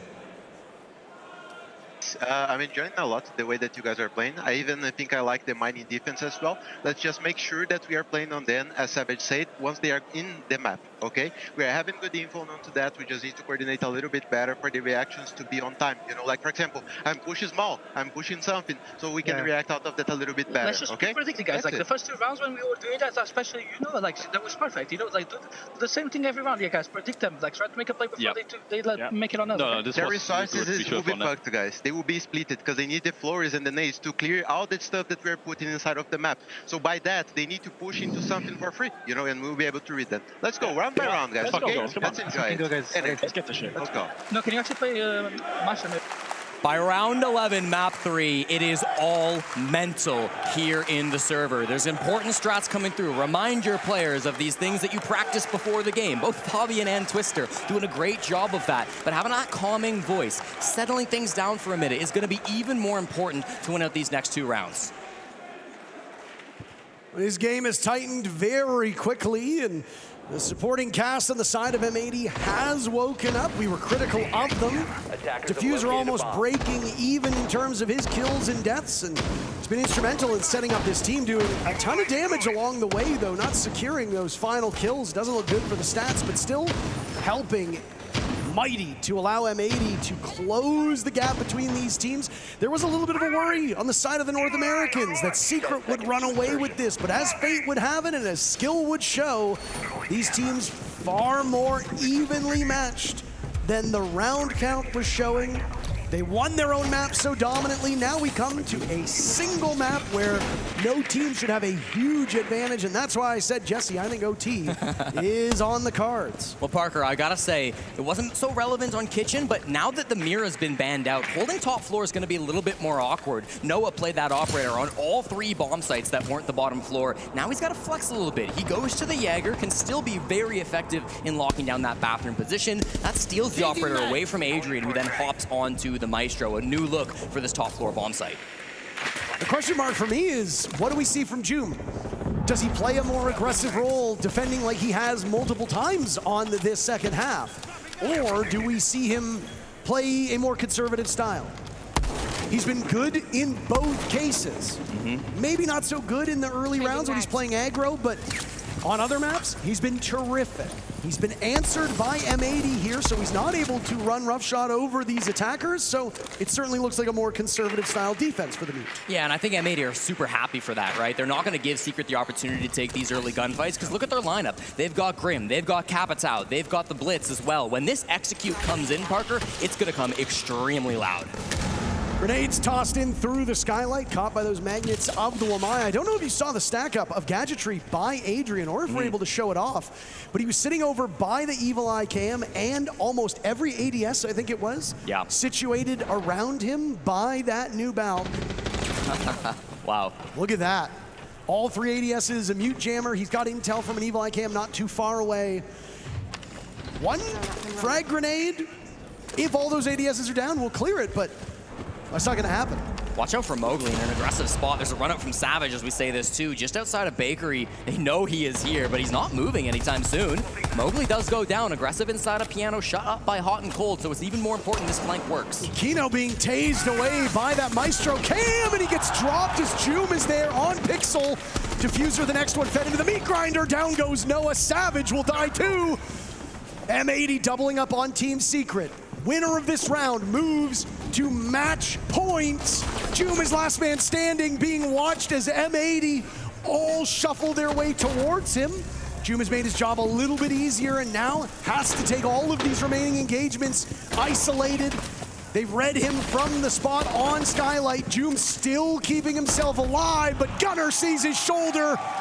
M80 move to match point. The North American mental looks unbreakable in the last couple of rounds here on Cafe. The lead that Secret had 5-3 up has slipped away through their fingertips, and now they're on elimination point for the tournament. Secret need to win this last round just to force the OT. M80 did exactly what they wanted to in that round. They got aggressive with the swings. They made sure that they could get that full man execute. All 5 alive when they rolled into the bomb site, shutting down the flanks at the same moment, catching 2 aggressive players off. That's exactly what they needed to start their push. M80 full of confidence, 1 round away from moving on in the bracket and the 6th Invitational. The guns have completely gone silent on the side of Secret over the last 3 rounds, Jesse. This has been a really rough offensive affair for this Secret team. After we praised the depth on the supporters and the supporting cast of Team Secret, they have not been very effective. Credit to M80 for the way that they are punishing these offsite players. Early picks help greatly. Tearing through utility really early as well has allowed M80 to flourish in these mid rounds. And again, they struggled in that mid to late round at the beginning of this second half. Whether it be because of the timeout, whether it be because of their own confidence, because do keep in mind that when Twister calls his timeout, Fabian's allowed to talk to his team a second time as well. This M80 team has leveled up, and because of that, they are primed and ready to make the top 4. Winner of this matchup moves on, but additionally, the winner of this match guarantees a spot in the 6th Invitational in France in just a couple months. Both of these teams, even when they lose, are still almost guaranteed, but almost isn't in. M80 with a victory here, not just move on, but also qualify for the biggest event of the year. The tides are rising and Secret are barely keeping their head above water for now. Somebody's got to be a hero this round, Parker. Somebody needs to step up and give them a lead.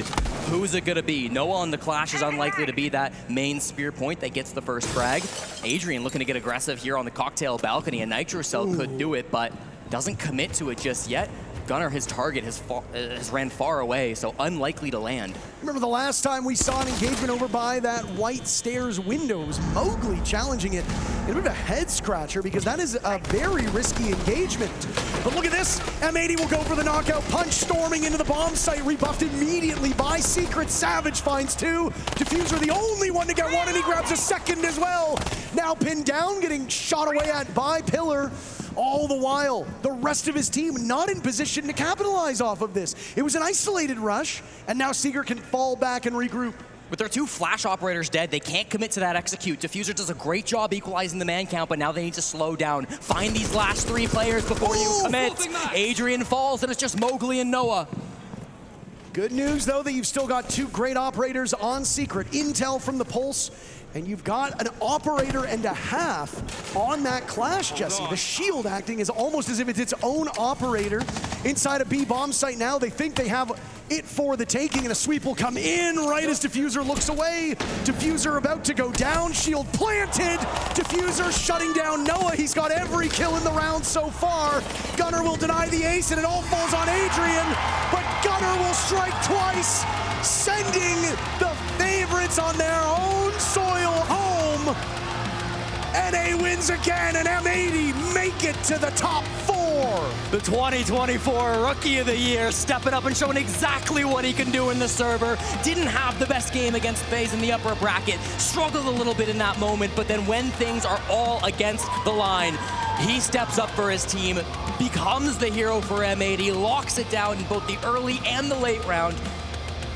What a mental from M80. What patience to be able to hold that one down after so many things could have gone wrong. A 5-3 lead evaporated from Secret. The most frightening part of this M80 team is not what happened inside the server, it's what happened in their heads, Jesse.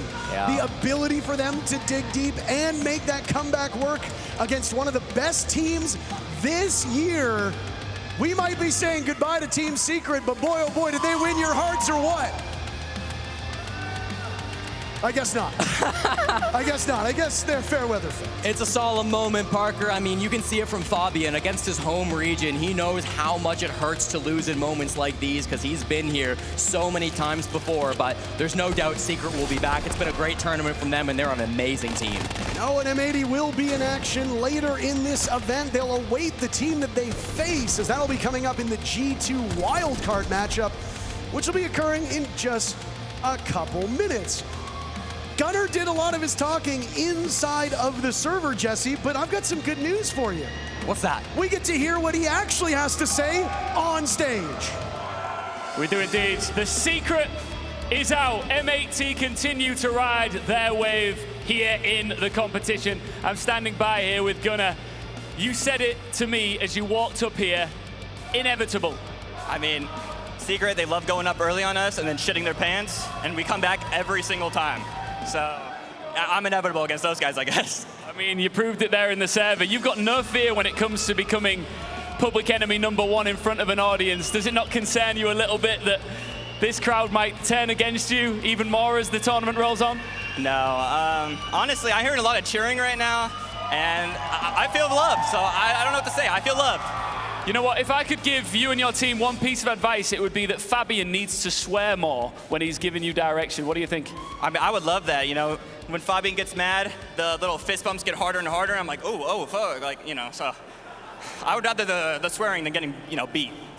I love that. Listen, congratulations. What a performance from you and the team. M80 live on. And of course, we still have one more series to wrap up here tonight. Who will continue to keep their head above water? One more to go when we come back.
My friends' dreams are made true here at the Major. M80 with Gunnar hugging the family all together. That is M80 making it forward, taking down a massive hope. Yes, Fett, you were right. I will give it to him, and what an incredible way that M80 are able to bring it back on map 3 and take down the European giants. What an emotional match.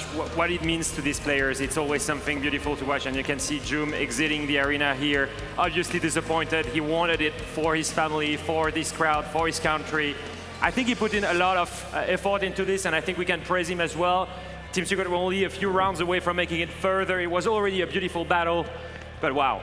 What a match. Another crazy best of 3 between these two teams, by the way. There's another world where this is really a final of a tournament. We've been lucky enough to see it twice during this tournament. I'd love it, a best of 5. And you can't not talk about Fabian also in the back, making sure that the entire squad is all locked in together. It seems like whenever things get tough, you get someone to bring it back. And it was Gunnar once again. You look at him here on Consulate going absolutely crazy, dropping 13 kills, bringing his back into it. And I think he was really the motivator behind M80's success here. I think every time they needed pep talk, every time they needed someone to step up, every time they needed someone in the server, but also out of the server, in the comms, to bring the mood back, and with that crazy runaway, it was Gunnar. If it wasn't for him, M80 would not be here. And it continued throughout Cafe with so many multi-kills, so much consistency, and he even dropped more kills in Cafe than on Consulate. He just kept on going, and I just feel it. The momentum from the Manchester Major somewhere. Oh, no. It's starting. The wave is growing, and Gunnar is not going to stop. I was thinking it, and you've just said it. That's crazy. Yeah, no, this core, obviously, it's a similar vibe where they're managing to find rounds where strategically they don't necessarily win them, but they find pockets that they manage to find their way into, get the kills, even the very last round where they got it over the line. They had no right winning that round. And Gunnar himself played a lot of Cade inside the Cafe. You know, he's not like he's getting to be on all of the big explosive ops. You know, there's no Tubrow, there's no Fenrir, nothing like that. He's playing some Cade, playing some shotguns, and still managing to drop numbers like that. Positioning is key on all the maps that we've been in this series, especially on Cafe Dostoevsky, but at the end of it is just pure performance, raw teamwork, I have to say, from M80. Though, let's take a look at